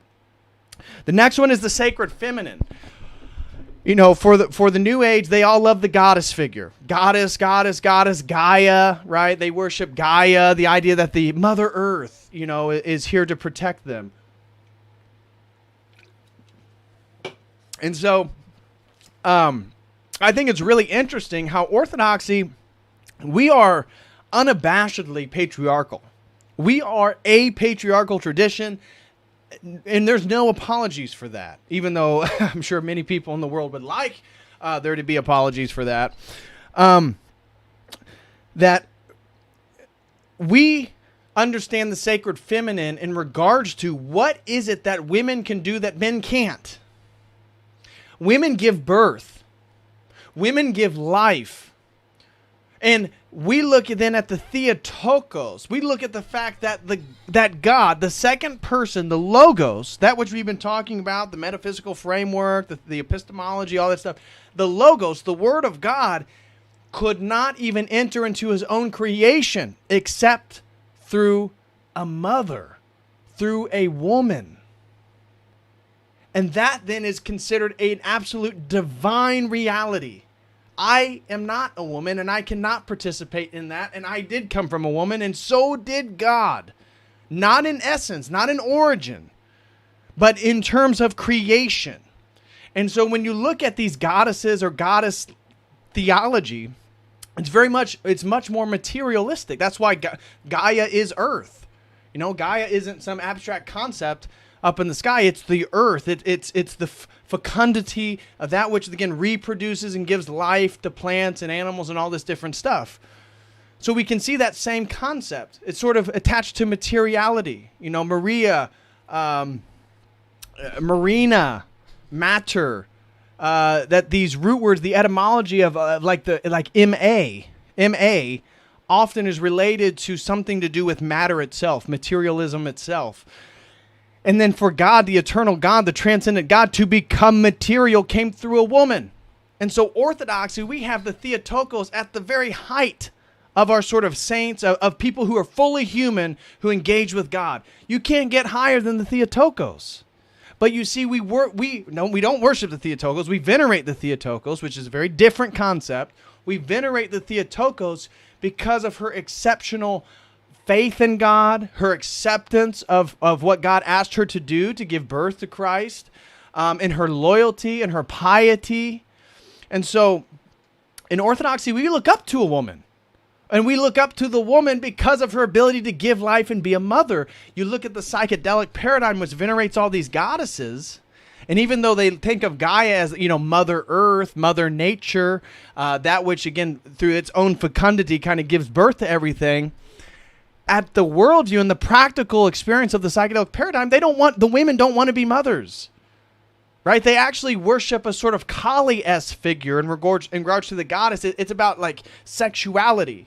It's about sexual temptation. It's about sexual empowerment. It's about, in a Christian frame, it's more of a Jezebel, right? Their goddess figures are more about a Jezebel, generally speaking, not true for everybody, but generally speaking, and less about motherhood, less about a woman submitting morally to God's will. That's not of an emphasis. It's more about sexuality. The whole thing's about sexuality. And so that is one of the things that I think it can be useful for a New Ager coming into Orthodoxy is that, we venerate femininity. Even though we are unabashedly a patriarchy, it's not like we neglect and relegate women to the sides, to the outskirts of the tradition. No, actually at the very center of those who are just fully human, not also fully God, not Christ, but fully human, we have the Theotokos, and we venerate her for that. The next one is the stewardship of nature. You look at the psychedelics, and they're all about climate change and nature and protecting nature and this or that. And so how do they do that? Well, the water's rising. So then you look at Bill Gates and Al Gore and Obama. And they all own property right on the ocean's edge, right? Wasn't Venice supposed to be underwater by now? Right? Wasn't Manhattan supposed to be underwater by now, according to all these climatologists and the climate change proponents? And yet it hasn't happened. And so you see then how the psychedelics is aiding into this agenda that's trying to get us to eat less meat, trying to make us more vegan, trying to, I would argue, feminize us, which is tied to then again their understanding of nature and all this different stuff. And because it believes we're ultimately animals. Because the psychedelic paradigm is rooted within a sort of Darwinian Wallace theory of evolution, it believes that you and I are ultimately animals. We're animals, again, even according to Terence McKenna's theory of the stoned ape, we're animals that ate mushrooms that then built a sort of neofrontal cortex and can engage in all of these sort of higher intellectual properties. And then we're on this historical progress. And so that's why then in their worldview, merging with machines makes sense. Because we're moving from the animal kingdom into quote Homo sapiens and tool making entities, and now we are blending into our tools. And that then is progress. That's spiritual progress. That's human progress for this sort of psychedelic paradigm. Now, within the Orthodox paradigm, we are stewards of nature. There's this false understanding, and I've heard Terence McKenna and other people say it, that Christian, all the monotheisms hate nature. These monotheisms, because they worship a masculine God, Judaism, Christianity, and Islam, that they're terrible on the environment. They're terrible on nature. That it's part of the patriarchal egoic structure, according to McKenna, right? That the whole problem with history is what he would consider as a sort of cancer, a sort of a tumor of the ego within the psyche of mankind. Now, we view ourselves as being made in the image of God, and that mankind, humanity, is the epitome of creation. And so Adam, according to Genesis, being given the ability to name the animals, what this is indicative of the fact that we are the stewards of nature. That we don't hate nature, we don't dislike nature, we don't want to destroy nature. It's part of our own tradition. I'm not talking about Protestantism, I'm not talking about Catholicism or whatever their understandings are. I'm talking about Orthodoxy. We are the stewards of nature. And I'd say if you looked at Orthodox people homesteading, having children, living naturally, eating organic food, it's food that they grow, eating meat that they, local cows, butchering local meat, that is a way more sustainable, ethical, way of living, a more traditional way of living than most of these New Age and these psychedelic people who then are all about nature and preserving nature and stopping climate change. So I think that there's a real appeal there that if you are of the New Age, that we as Orthodox, we can really build a bridge for these people to understand that, no, you love nature, you love going out in nature, you love trees, you love being a steward of nature. Our tradition calls mankind to engage in those activities. You are free to do so. You can be like Saint Seraphim of Sarov and out there in the woods in Russia, hanging with bears and animals. The next one is, I believe, colors and aesthetics. One of the things that I really loved coming from the New Age and the psychedelics into Orthodoxy is the iconography of the churches. The first Orthodox church I ever went into was Holy Virgin Cathedral in San Francisco, where St. John of Shanghai's body is. And it is an incredibly beautiful church. And it was so appealing for me that, oh my gosh, look at how, quote unquote, psychedelic it is. Like the whole story of the New Testament and the Old Testament being fulfilled with the New Testament, it's all there in icons. It's all there in vibrant colors with blues and reds and purples and greens. And wow, it's so beautiful to look at. The aesthetics. Then you look at the aesthetics and the ornateness of the iconostasis of the outside of the church, the inside of the church, the golden domes, the crosses. And I think there's a real connection there. There's another bridge for the psychedelic people entering into Orthodoxy is the aesthetics.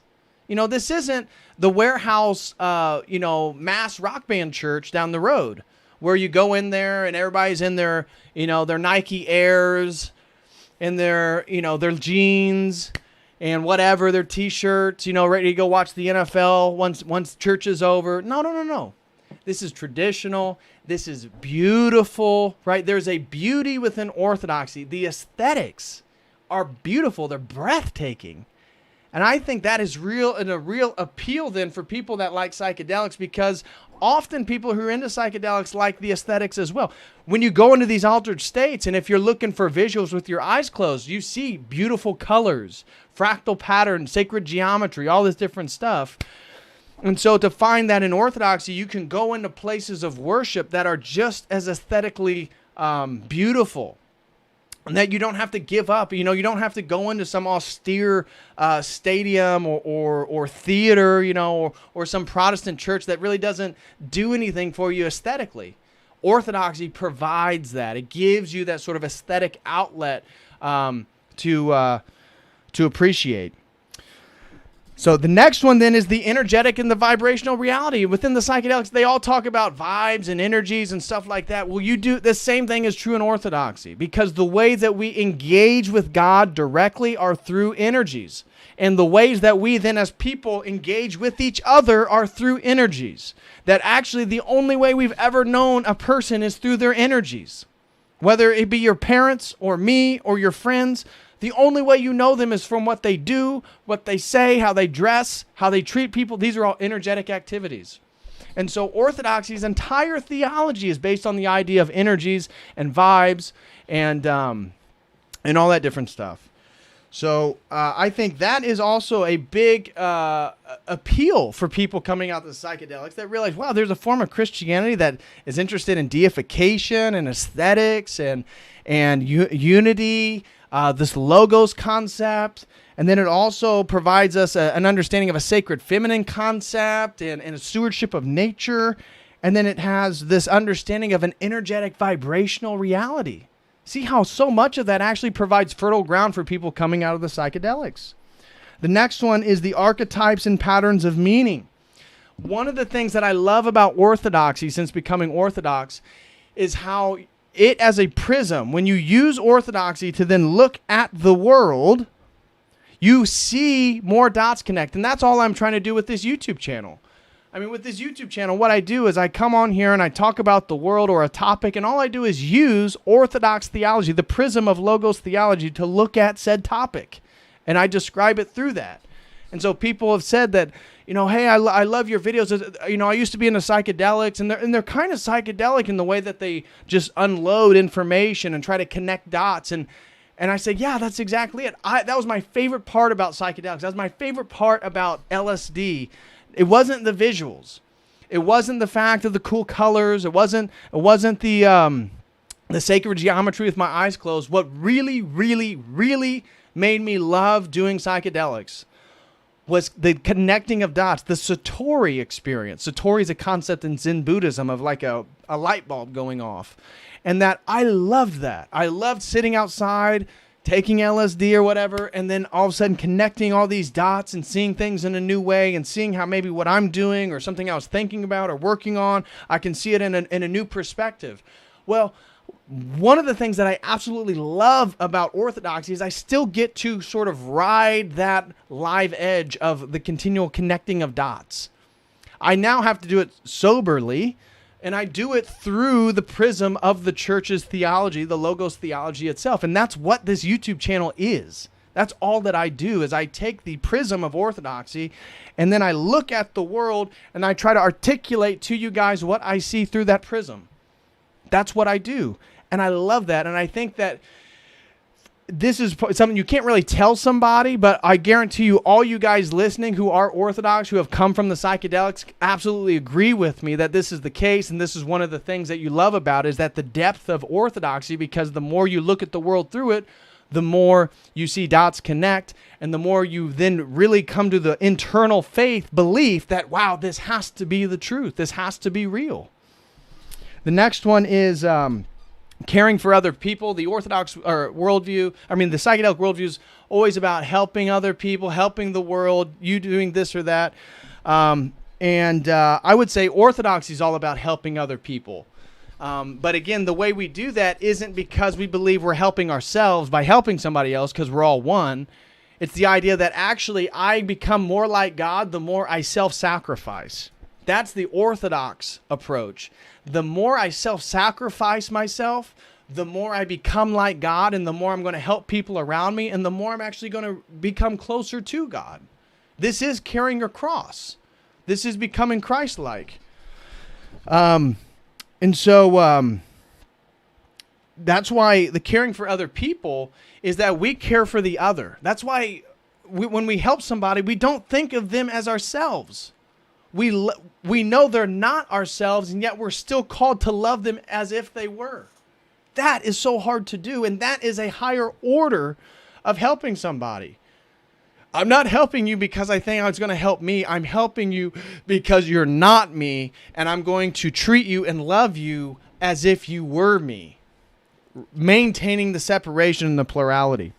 The next one is the sacramental reality. I think in the psychedelic paradigm, the psychedelics are the sacraments, right? It's through the psychedelics that you unify with the mystical, transcendent reality. Same thing within the Orthodox Church. You see, Protestantism doesn't have sacraments. It can't deal with magic. It can't fight magic because it doesn't exist on that same playing field as magical practices. Orthodoxy has sacraments. Same with the Catholic Church. They're both sacramental churches. But the Orthodox Church, the Eucharist is a sacrament. Marriage is a sacrament. These things actually aid us in unifying ourselves and moving in that sort of theosis towards God. And so I think that the fact that we have a sacramental church, we have a sacramental reality, is actually conducive for many people coming from that sort of psychedelic paradigm because they also believed in a sort of psychedelic or a sacramental reality. Also, providence and synchronicity. One of the things that anybody who's dabbled in psychedelics knows that the wildest things occur once you are in that altered state of consciousness. Now, I don't know how much it has to do with how much of our mind actually influences reality. I'm not sure. And so when we go into these altered states and it begins to affect all these different things, I don't know. But I know for a fact, and I know Father Deacon can agree, just based on some of the stories I've heard him share, that when you get into these altered states, that the craziest things happen. It could be in nature. You could be totally by yourself in the woods. You get high on psychedelics, and then all of a sudden somebody shows up. There's a bear there, and it is cool with. It's just the weirdest stuff in the world happens when you get into these altered states of consciousness. And then you began to like go on your spiritual journey begins to be one of like deciphering patterns and synchronicities and how the universe is continually speaking to you and doing X, Y, Z. And I would say that this process doesn't actually stop when you become Orthodox. It's just redefined. The synchronicities become providence. The synchronicities aren't the cosmos, this abstract understanding of the cosmic self speaking to me. It's God. It's providence. And this then adds that sort of adventure to your life, right? Because that's what I feel right now, even in my own life, is that I have my purpose. I know where I'm going. And every day, the people who come into my life, the people who I speak to, I know it's all providence, right? They always say, well, nothing happens without, nothing happens on accident. Again, even within these sort of Jungian synchronistic worldviews, everything happens for a purpose. Well, we do believe that. We absolutely believe that. And I think the more you live, the more you see that absolutely is the case. And so as Orthodox, we still understand this idea. It's just providence. It's not some abstract synchronicity. It's that these are messages.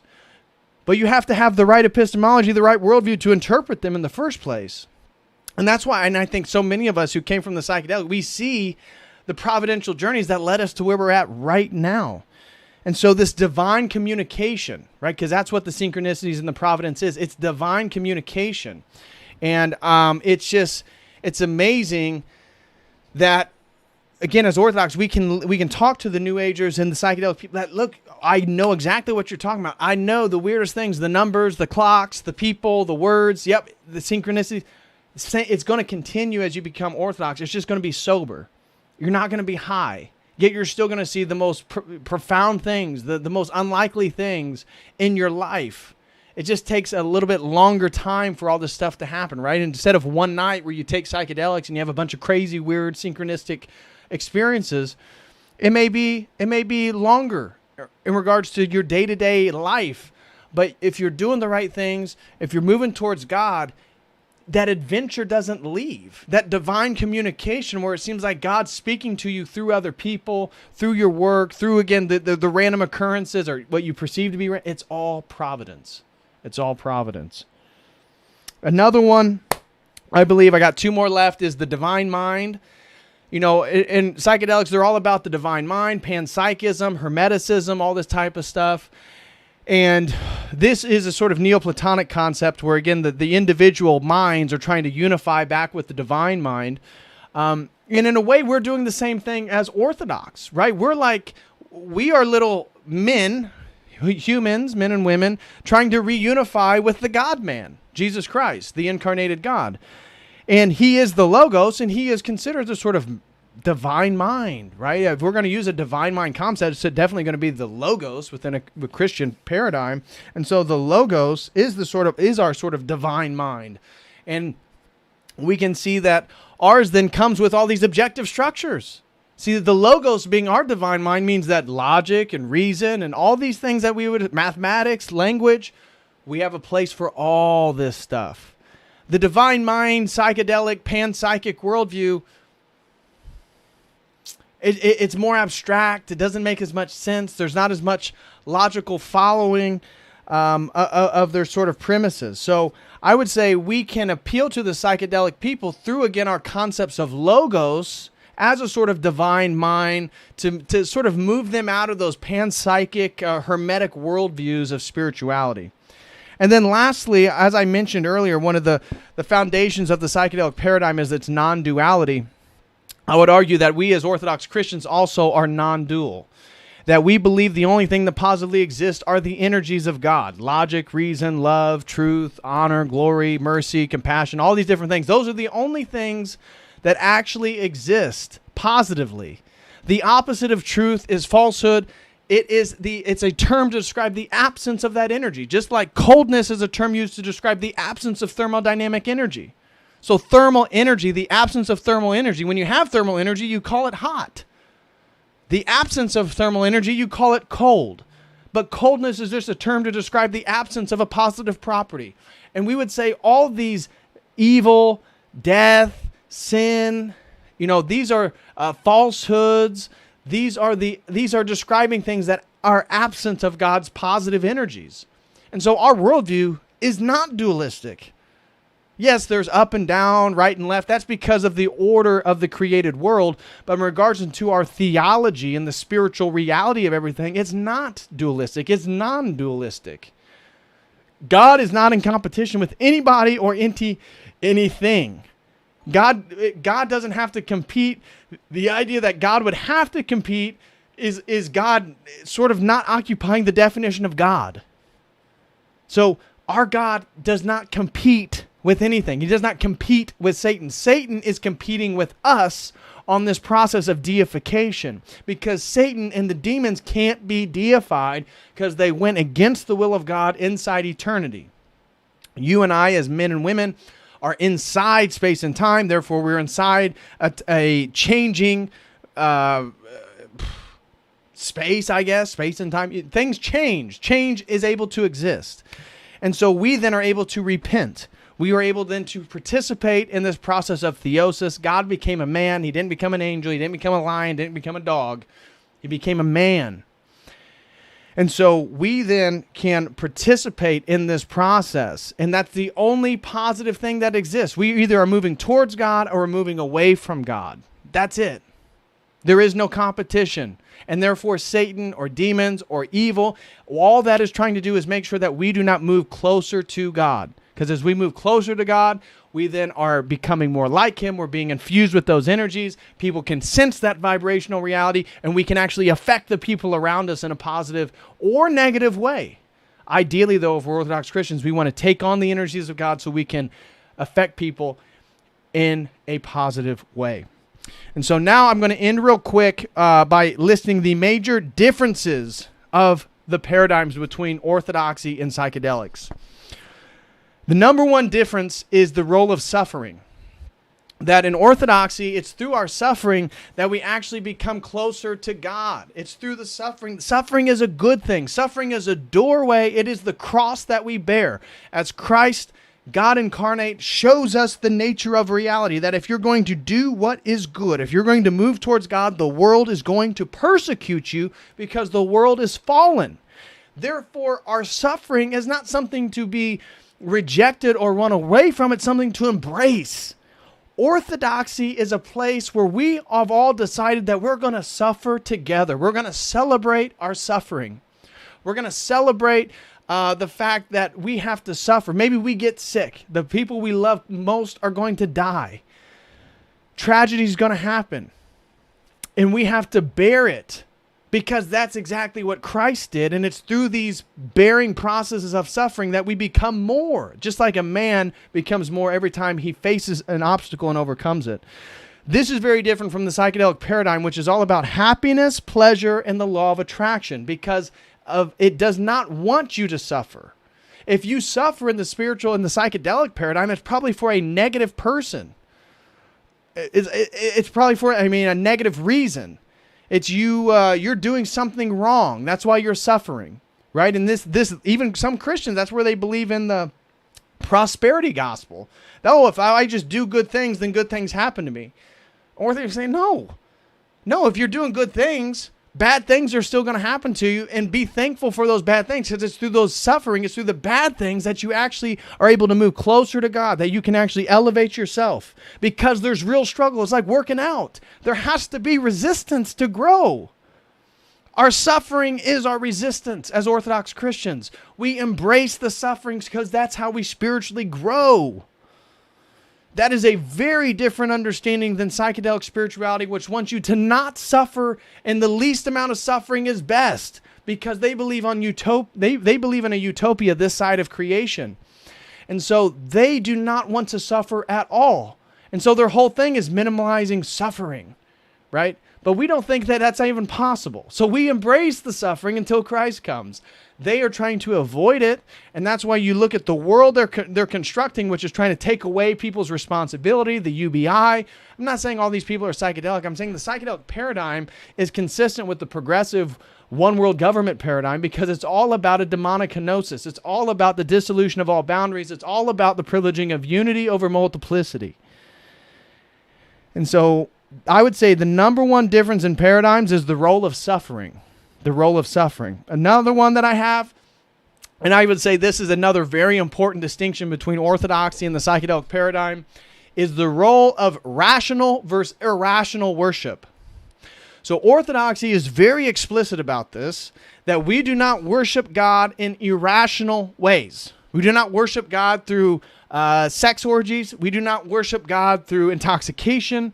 We do not worship God through various ecstasies. We do not worship God in any of these quote-unquote irrational ways. The ways in which we get into altered states of consciousness, you see the paradigm's totally different there. Because psychedelics believe as you get into these altered states of consciousness, that you actually then can acquire, again, unique gnosis that you can't get in your sober state. And so you go into these irrational spaces to get truth to then take back and utilize when you're more rational. Orthodoxy absolutely does not want to engage in any of those irrational activities.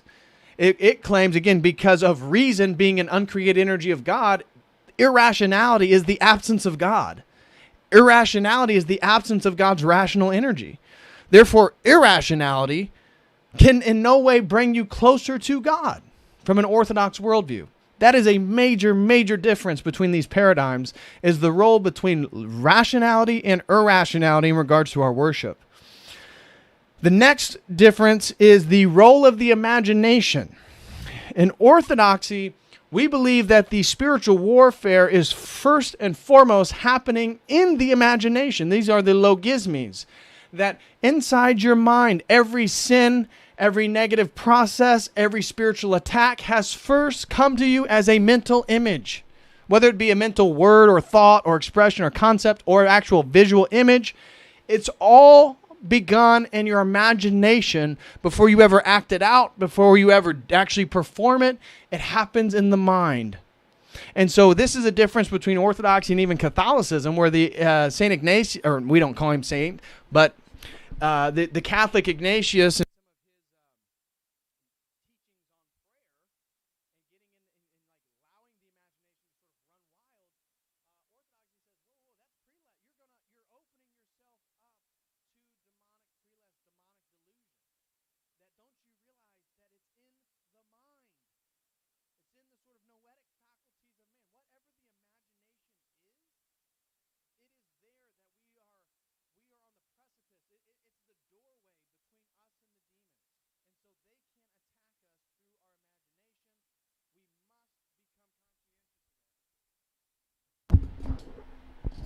we must become conscientious of that. So, the role of the imagination.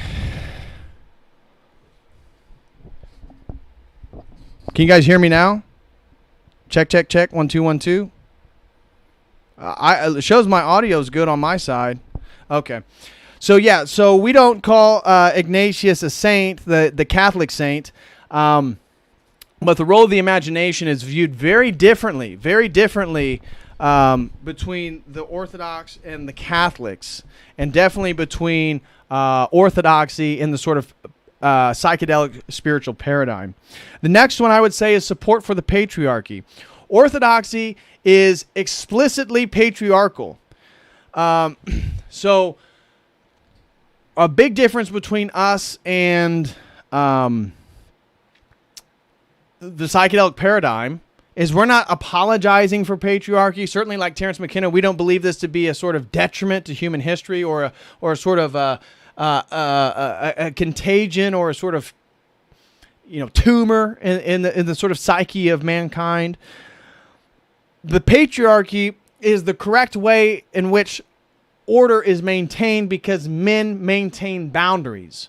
And so patriarchal traditions then maintain boundaries and allow then space in between the boundaries of acceptable processes. There could be, could be all types of things. Obviously, psychedelic spirituality is antagonistic to the patriarchy, to say the least. We are absolutely in favor of the patriarchal tradition, and we believe it only protects children and women. It's only better for the creation of order, and it makes places safer.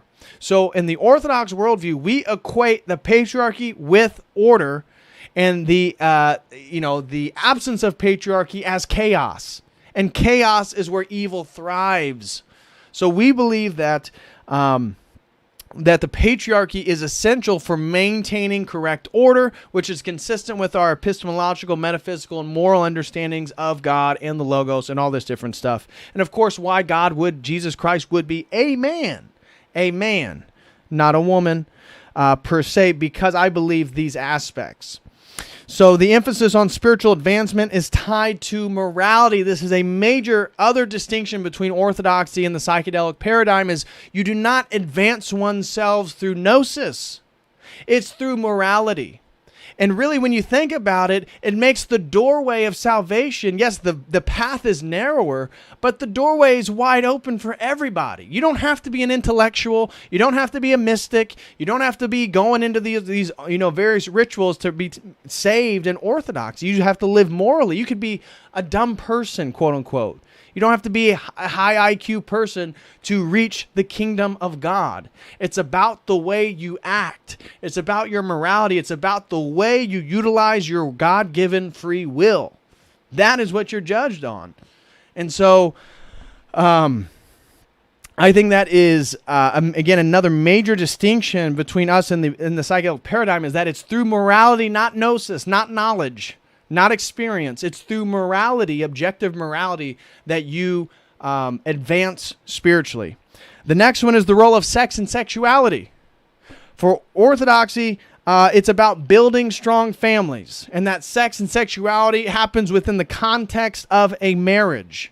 Obviously, this is a major difference from the psychedelic paradigm, where sex is an activity of sort of ecstasy and transcendence, and therefore can be utilized and done in a multiplicity of ways. Group sex, promiscuous sex, one-night stand sex, homosexual sex, whatever type of sex you're into is okay because it's through sex and the experience of ecstasy that one then can, again, get into these irrational states or these pleasurable states and attain more gnosis, more knowledge. Orthodoxy does not participate in the ecstatic sex practices of the sort of psychedelic paradigm because sex itself is for the purpose of reproduction and not necessarily pleasure. And the idea is that the most pleasurable thing is to essentially reproduce or engage in true love or an authentic relationship of intimacy, this type of thing. So I would say that is another big difference is that orthodoxy is using sex to build families, and sex is good. Right? We're not Gnostics. Orthodoxy is not Gnostic either, saying that sex is bad or sex is gross. Orthodoxy is saying sex is great.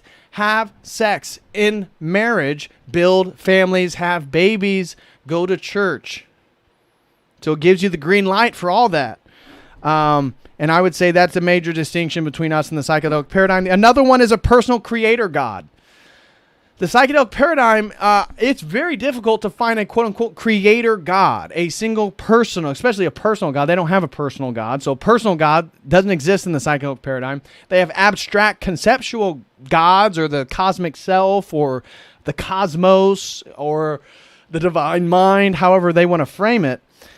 And so they have these abstract concepts of divinity, but being explicit quote-unquote creators, not that big of an emphasis for the psychedelic paradigm. You can have a sort of eternal multiverse universe, right? Just like, again, I see the multiverse as us going back to the sort of pagan beliefs in the eternality of the cosmos. And so, they don't have a personal creator God, especially they don't have a Trinity. And so even then within the personal creator gods, the Trinity is far superior because it's both one and many, right? Can God be one and many? Yeah, it's called a Trinity. There's nothing that God can't do. The Orthodox God, there's nothing you can say that God can't do. So, the next is, without violating the definition of God, of course. The next one is the alteration of the body. So Orthodoxy does not promote the sort of adulteration or the alteration of the human body in most ways, and we would say that's a sort of it's an archaic aesthetic. Right? It's funny because almost all my guy friends have tons of tattoos. I don't have any. Almost all my buddies do. But tattoos and the prevalency of tattoos, generally speaking, come from the more archaic, societies. But certainly the piercings, nose piercings, gauging, These are absolutely archaic aesthetics. And orthodoxy, generally speaking, does not promote the alteration of the body because God created your body in a particular way. And so that's why then you see this sort of transhumanist thing, and it's all about the alteration of your body. It's all about making sure your body is not in the pristine state in which it was created. Okay. Next one comes from the objectivity of truth and morality, which we've kind of touched on. The one after that, I would say a major difference between us and the psychedelic paradigm is the role of responsibility. Orthodoxy is pretty emphatic of the idea that it's through responsibility that you actually attain more meaning. You attain more meaning through responsibility.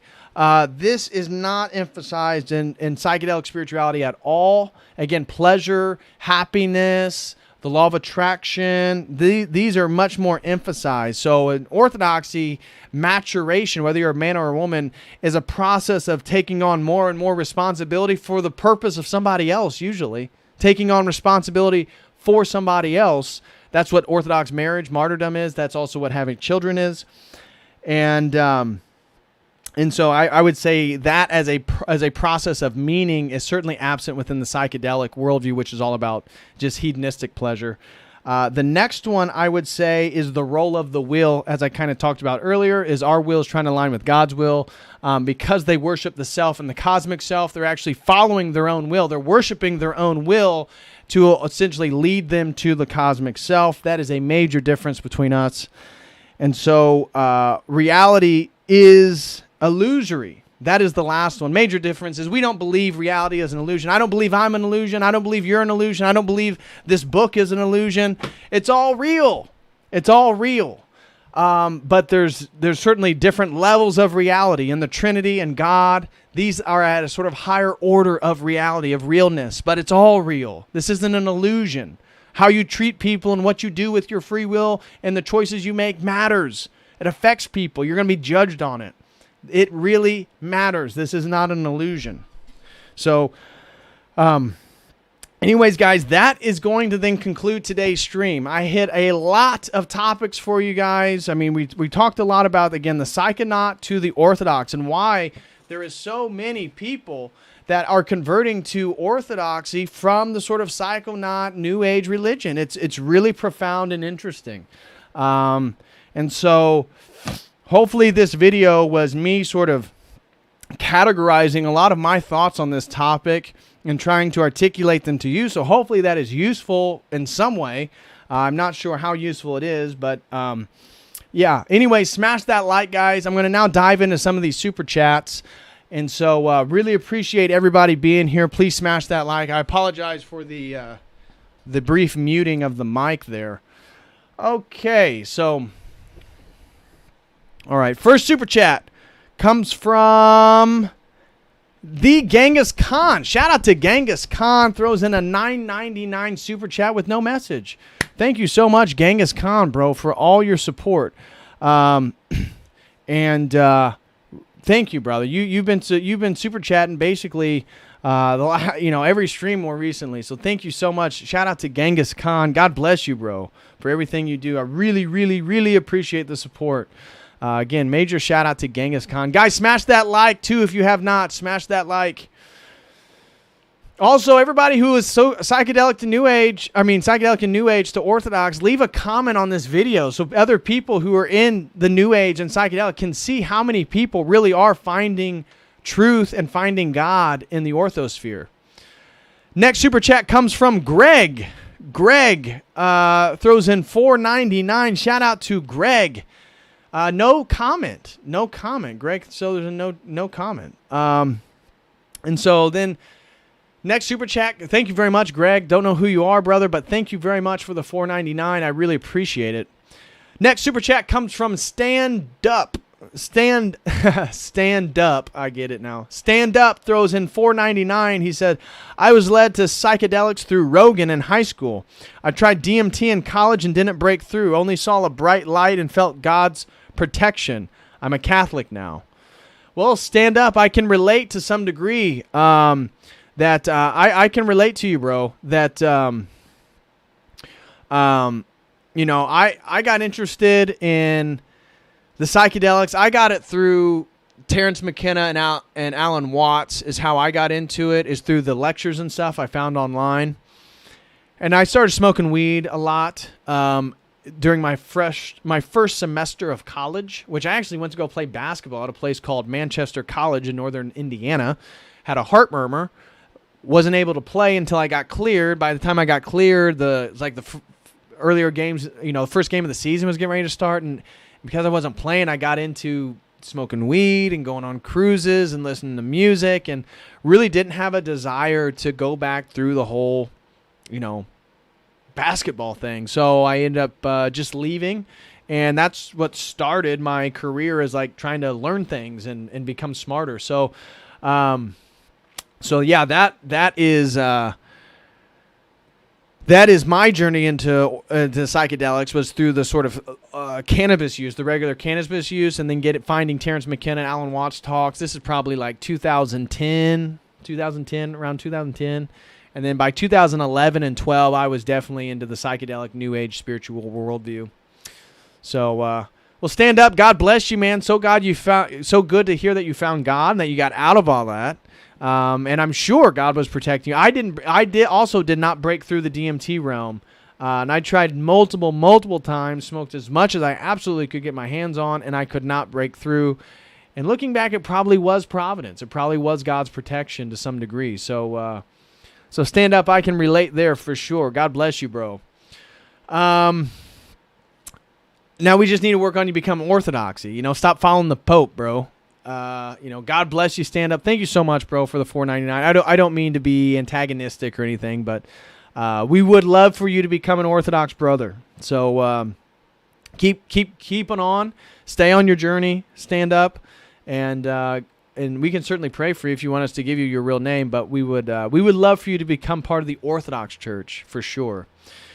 Next super chat comes from Echeron. Throws in $9.99. Says, I grew up Protestant, but when I went to college, I quickly lost my way and ended up becoming an atheist. But doing psychedelics reopened up a mystical part of myself. Finding your channel has helped renew my hunger to rediscover who Christ is. Thank you. Oh my gosh.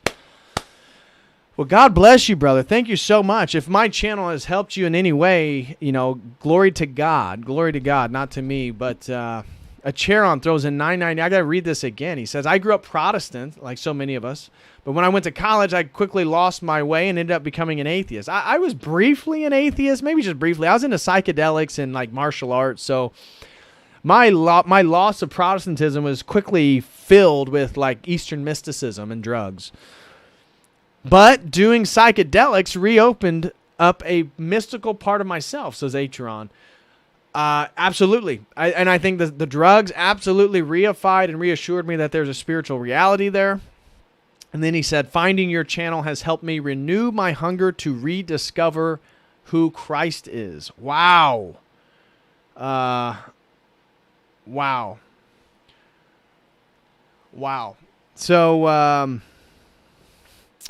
So thank you so much, Acheron, for all that. I really, really appreciate it, for the $9.99 super chat, and glory to God, man. Thank you, brother. Thank you for that super chat. That really means a lot, man. Next super chat comes from Misfit Hippie, throws in $10. Misfit Hippie throws in $10 and says, it was great meeting you in Tennessee. Hey, shout out to Misfit Hippie. They say, psychedelics made me think I should start my own religion and inflated my ego, isolated me from people. I could not relate to anyone. Orthodoxy scratched mystical itch, but also had truth. I have beautiful relationships now, thank God. Oh, I love that. I love that super chat. It's so true. When I was into psychedelics, I could not relate to people who weren't also into psychedelics. Because I believe them to be these ultimate catalysts of intelligence, of ideas, of spirituality, of personal growth. And so if you weren't into that stuff, you were probably a loser and you didn't know, and you're probably lost, all this different stuff. So Misfit Hippie, I totally agree. It inflated my ego as well, and it isolated me from people. All I did was want to smoke all day and be inside, like consume information, like maybe hang out with my girlfriend, something like that. That's about it. And then Misfit Hippie said, orthodoxy scratched my mystical itch, but also had truth. Exactly. It's mystical, but it's truthful. That's where it gives you more meaning. You know, once you swallow the ortho pill, it's just better. It just feels better. Now I have beautiful relationships. Thank God. Well, I love that, Misfit Hippie. Thank you so much. And it was a pleasure to meet you in Tennessee as well. Shout out to everybody in Tennessee. It was so fun to meet everybody at Jay Dyer's event. So God bless you all. That was a great time. And I think we may, again, this is tentatively, but we may be doing something in the future. We'll keep you posted for sure. Next super chat comes from Pim Orsos. Shout out to Pim, continual supporter of the stream, major supporter. God bless you, Pim. Pim throws in $5 and says, unit is like the term change. What are you uniting with? What is it changing to? No, exactly. And that's why the demonic kenosis, right? Think about it. We unify with God by taking our will and trying to align it with God's will. As we align that with God's will, obviously we're going to engage with those uncreated energies, which is going to divinize us and bring us closer to God. For the psychedelic worldview, it's through your own personal will, right? Your own pleasure, your own hedonism. You can use language, you can use magic, you can do all these things for the purpose of the manifestation of what you desire in your own will. And through that, it leads you or unites you with the cosmic self. But think about it. Lucifer's original sin was to want to be worshipped over God. It was narcissism. It was pride. It was the worship of himself. And so through the worship of my own will, I'll be unified, quote unquote, with the true cosmic self, which is really the self of Lucifer. It's a Luciferian paradigm. It unites you with Lucifer. It unites you with the idea that you yourself are God. You deserve veneration. You deserve worship. You deserve all the adoration. You deserve all the power. You deserve all the happiness. Exactly. So great point, Pim. He says, unite is the term change. What are you uniting with? What is it changing to? Exactly. And that's where they're both mystical. They're both about unification, but the processes couldn't be more different, right? It's about we do an external, personal, person-to-person exchange. They are interested in following their own will. We want to align our will with God's will, and that's how we then elevate through theosis. Apotheosis, they become gods by the worship of their own will, which unites them with the cosmic self, turning them into all the same person. Thank you so much, Pim, for that. Throws in $5. God bless you, brother. Next one comes from Steve. Throws in $5 and says, you propose a shared heritage between New Age and H+. I guess that's Hermeticism? I don't know. While I see the shared connection, how do you account for the fact that most New Agers are not materialists, while most H+ are? What is H+? Can somebody tell me what H+ is? I have no idea what H+ is. Steve, I'm sorry, bro, but it'd be so much easier if you just put the full words. Like H+, what the heck is H+? I don't know what H+ is. I'm sorry, bro. I can't answer your question because I don't know what you're talking about. You propose a shared heritage between New Age and H+.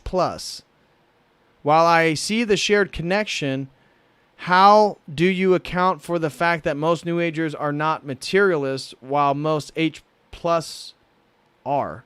What is H+? Do you think H+ will eventually progress towards a... Steve, man, I don't know what H+ is, bro. I don't know. I don't know what H+ means.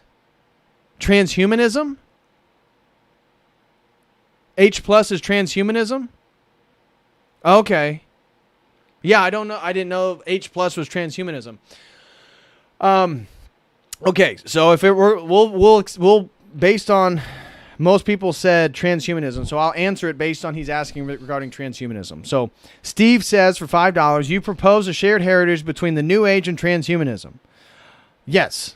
While I see a shared connection, how do you account for the fact that most New Agers are not materialists while most transhumanists are?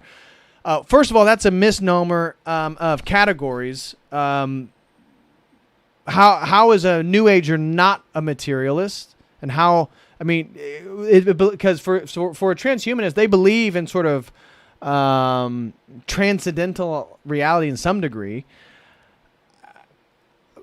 I connect. I mean, are New Agers not that materialist? It looks like to some degree they certainly are. And my argument was less about the New Age being tied to transhumanism as it was psychedelics. See, I believe psychedelic spirituality is something different from the New Age. The New Age is a hodgepodge of a lot of different things. The New Age it has a lot of stuff going on. Psychedelic spirituality, I would argue, is aspects of the New Age, but it's its own little thing. And so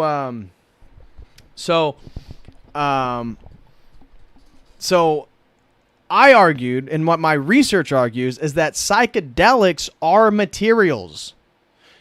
I make the argument that material, the spirituality that I can use materials to transcend matter itself, is the line of thought that I'm connecting with the historical use of drugs to transcend material confines all the way to machines, digital technologies, the uploading of consciousness to transcend material constraints. So that worldview believes in a sort of deification process. It's less about what any individual believes in. I'm interested in the fact that people take materials and utilize them in a spiritual way to transcend matter. Technologies of transcendence. Whether the New Ager who uses psychedelics believes they're materialists or not doesn't matter to me. It could be totally, they could think of themselves as an anti-materialist. It doesn't matter. It's the use of material things to transcend matter itself. That is what I'm arguing, the technologies of transcendence. And that's how I argue that psychedelics and then the transhumanist project are actually part of the same paradigm. Whether Yuval Harari believes in God, or believes in an abstract concept, or believes, whatever, it's all going to sort of blend into each other. He believes that they can become God one way or another, and that's what also the psychedelics believe, that you're becoming God. It's apotheosis. So, I get what you're getting at there. I don't think the materiality is that big of an emphasis, other than using materials to transcend materiality. That's the claim that I'm making. I'm less concerned about what any individual person participating in any of these worldviews cares or thinks themselves. I don't care what they think. I'm interested in what they're doing and how that is believed to be within a paradigm of transcendence, technologies for transcendence. So that's how I would argue and connect that. Maybe you feel differently, Steve. But I believe that transhumanism, the last question he said, do you think transhumanism will eventually progress towards a non-materials world? I think for some people it already is. Again, for some people, I mean, they don't even have the strict definition of materialism that you're using in the question itself. So for some people, transhumanism, there is no difference between materiality and non-materiality. It all goes together. It's monistic dualism. It's just a necessary duality that exists within creation. It's not, I believe that there's plenty of transhumanists right now that aren't quote unquote materialists. Just like I believe there's a lot of psychedelic people that aren't quote unquote materialists, but they both are using material technologies to transcend materiality. That's the point that I'm interested in. And that's the paradigm. And that's why I think it's so interesting then that the whole thing ends up worshiping itself in a solipsistic, apotheotic way.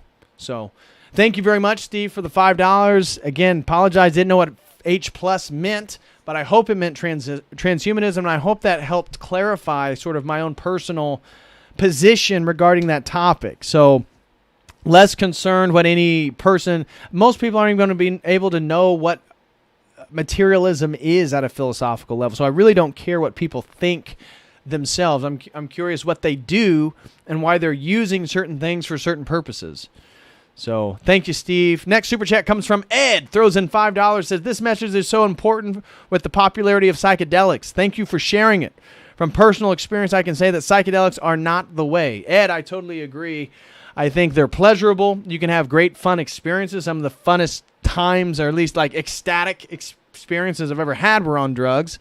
But in regards to leading you towards truth or leading you towards God, there is absolutely no basis that that's what they do. They certainly open up your mind. They certainly dissolve boundaries. They certainly provide new insights, new conceptions, whether they're right or wrong, they're new. And so, I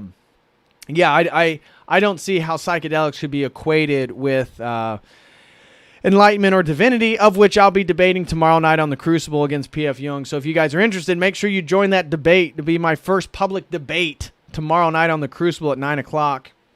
So thank you very much for that, Ed. I totally agree with you, bro. Next super chat comes from George Tidwell. Throws in $10. Says, love what you said about the psychedelic paradigm not having an objective basis in reality. This is what made me realize I was in spiritual delusion back when I was really into psychedelics. Yeah, me too, George. That was the whole thing, is when I really encountered evil in California, in Berkeley, I realized I didn't have a basis to criticize it outside of Christianity. I had a Christian morality, and I was totally New Age psychedelic.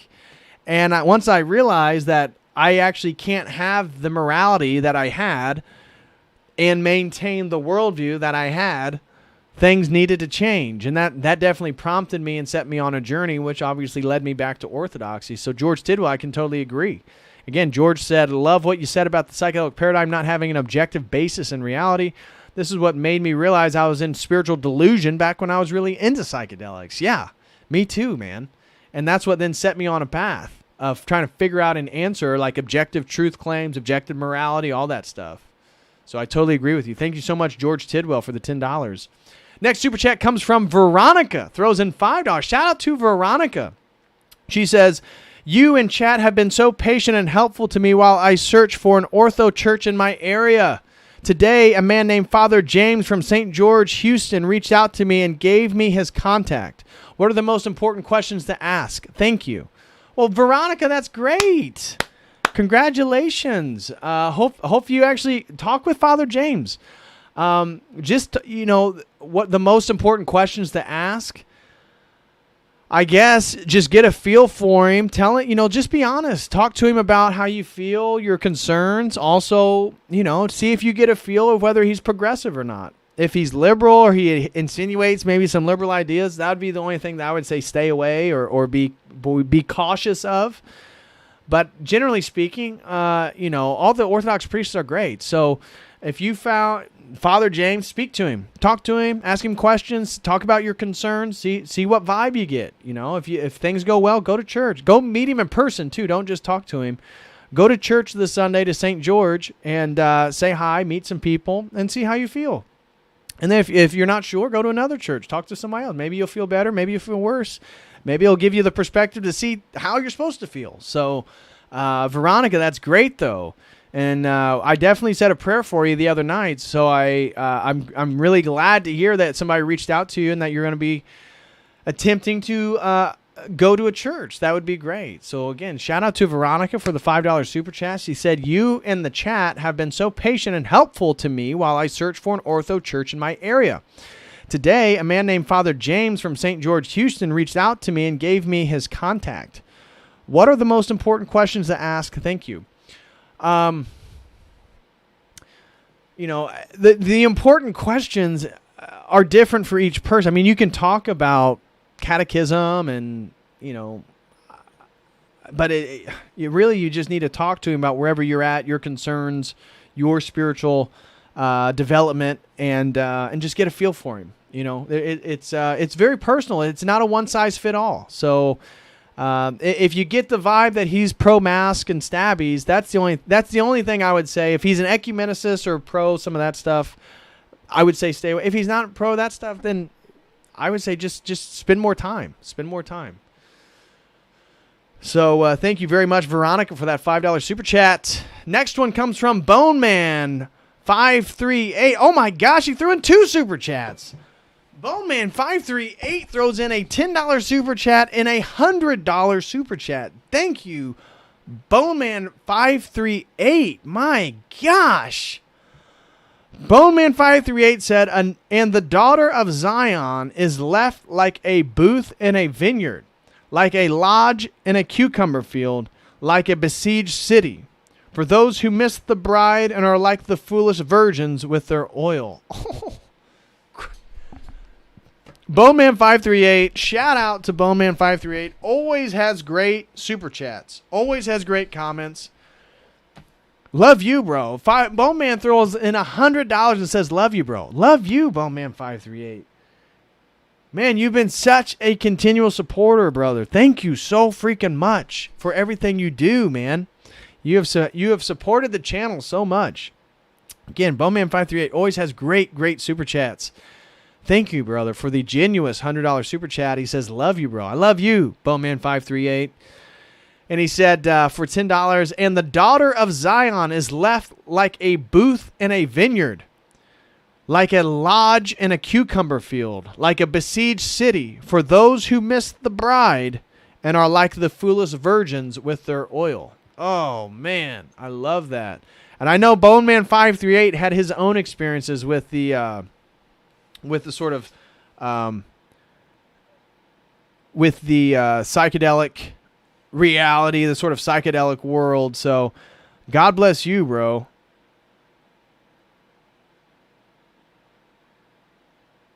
Oh my gosh. And then we got a super chat on here. Let me see this on Cash App. Let me see. I'll pull that up in just a second. Man, Bowman538, thank you so freaking much, bro. Thank you so much. Oh, man. And the next super chat comes from Keenan. Shout out to Keenan Beats, guys. Follow him on Instagram and follow all things Keenan, man. He's great. He's making great music. I love what Keenan does with his instruments. Shout out to Keenan. Support my brother Keenan. Support B-Dye. Support Keenan, man. These guys are great. They are great. Keenan throws in $9.99. Bro, thank you so much. He says, former Psychonaut Alan Wattsian here. Bro, I'm with you, man. I'm with you. I was too. I absolutely was too. I was in the exact same place. Yeah, no joke, man. Okay. There we go. Okay. Mikhail, the King of Kings, throws in $30. Bro. Mikhail, dude, you don't need to do that. Everybody say a prayer for Michael tonight. Mikhail, the King of Kings, our ortho buddy here, he just had some problem with his teeth. And he's in a tough position. Everybody say a prayer for our buddy Mikhail. And he throws me $30, bro. Thank you so much, man. He said he wants me to read Proverbs 27:17. So let me get that. Proverbs 27:17. Proverbs 27:17. Proverbs 27:17. Okay. Orthodox Study Bible, Proverbs 17. Iron sharpens iron, and a man sharpens the countenance of his friend. Whoever plants a fig tree will eat its fruit, and whoever guards his own master will be honored.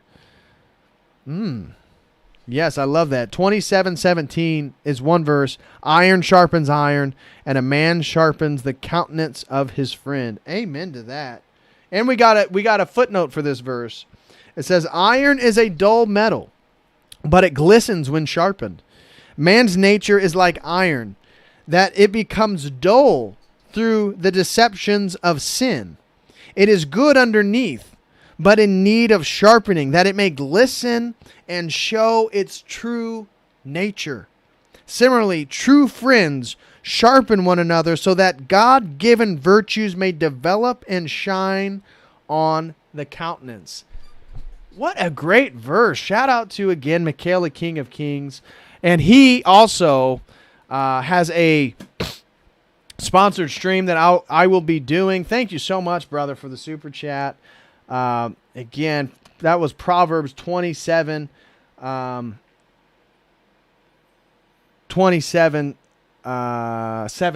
verse 27, chapter 27, verse 17. Thank you so much, Mikhail, the King of Kings. Everybody say a prayer for him, too. He's been battling some health problems. Keep Michael in your prayers tonight. Say a prayer for our brother Michael tonight. Please. Please. So, wow. Thank you so much, guys. A special shout out. Let me see if anybody... Yeah, we got 4 people over on Rockfin. Shout out to everybody on Rockfin. Please smash that like to the Rockfinners. Everybody here on YouTube, please smash that like. Would greatly appreciate that, y'all. Smash that like. Man, I got to give a special shout out to Bowman538. Special shout out to Keenan and all the work he does, all the music. You guys got to support our brothers Keenan and B-Dive. We got 2 great in-house musicians. Support B-Dive and Keenan. Special shout out to Keenan tonight for the $9.99 super chat. Thank you so much, brother. Special shout out to the Boneman538. Thank you so much, Boneman538. Special shout out to Veronica. Veronica, God bless you. I hope you continue your journey into orthodoxy and that you may find the perfect parish for you and your child. Special shout out to George Tidwell. Throws in a $10 super chat. Special shout out to Ed. Special shout out to Steve. Special shout out to Pim Orsos. A very special shout out to Misfit Hippie, who I met in Tennessee. Shout out to Acheron. Shout out to Stand Up. Shout out to Greg. And shout out to the Genghis Khan.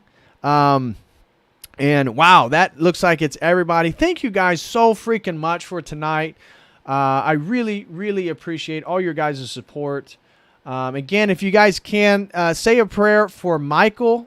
Again, Mikhail the King, say a prayer for Michael and his health problems.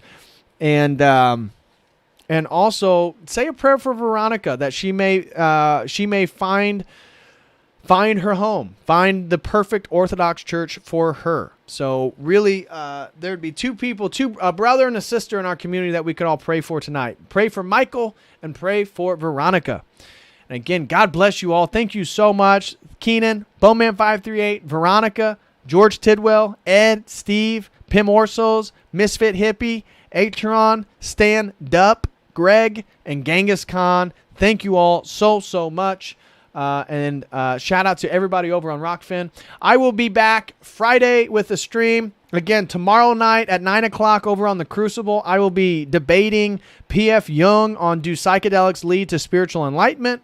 It'll be my debut of a real sort of debate online, so we'll see how that goes.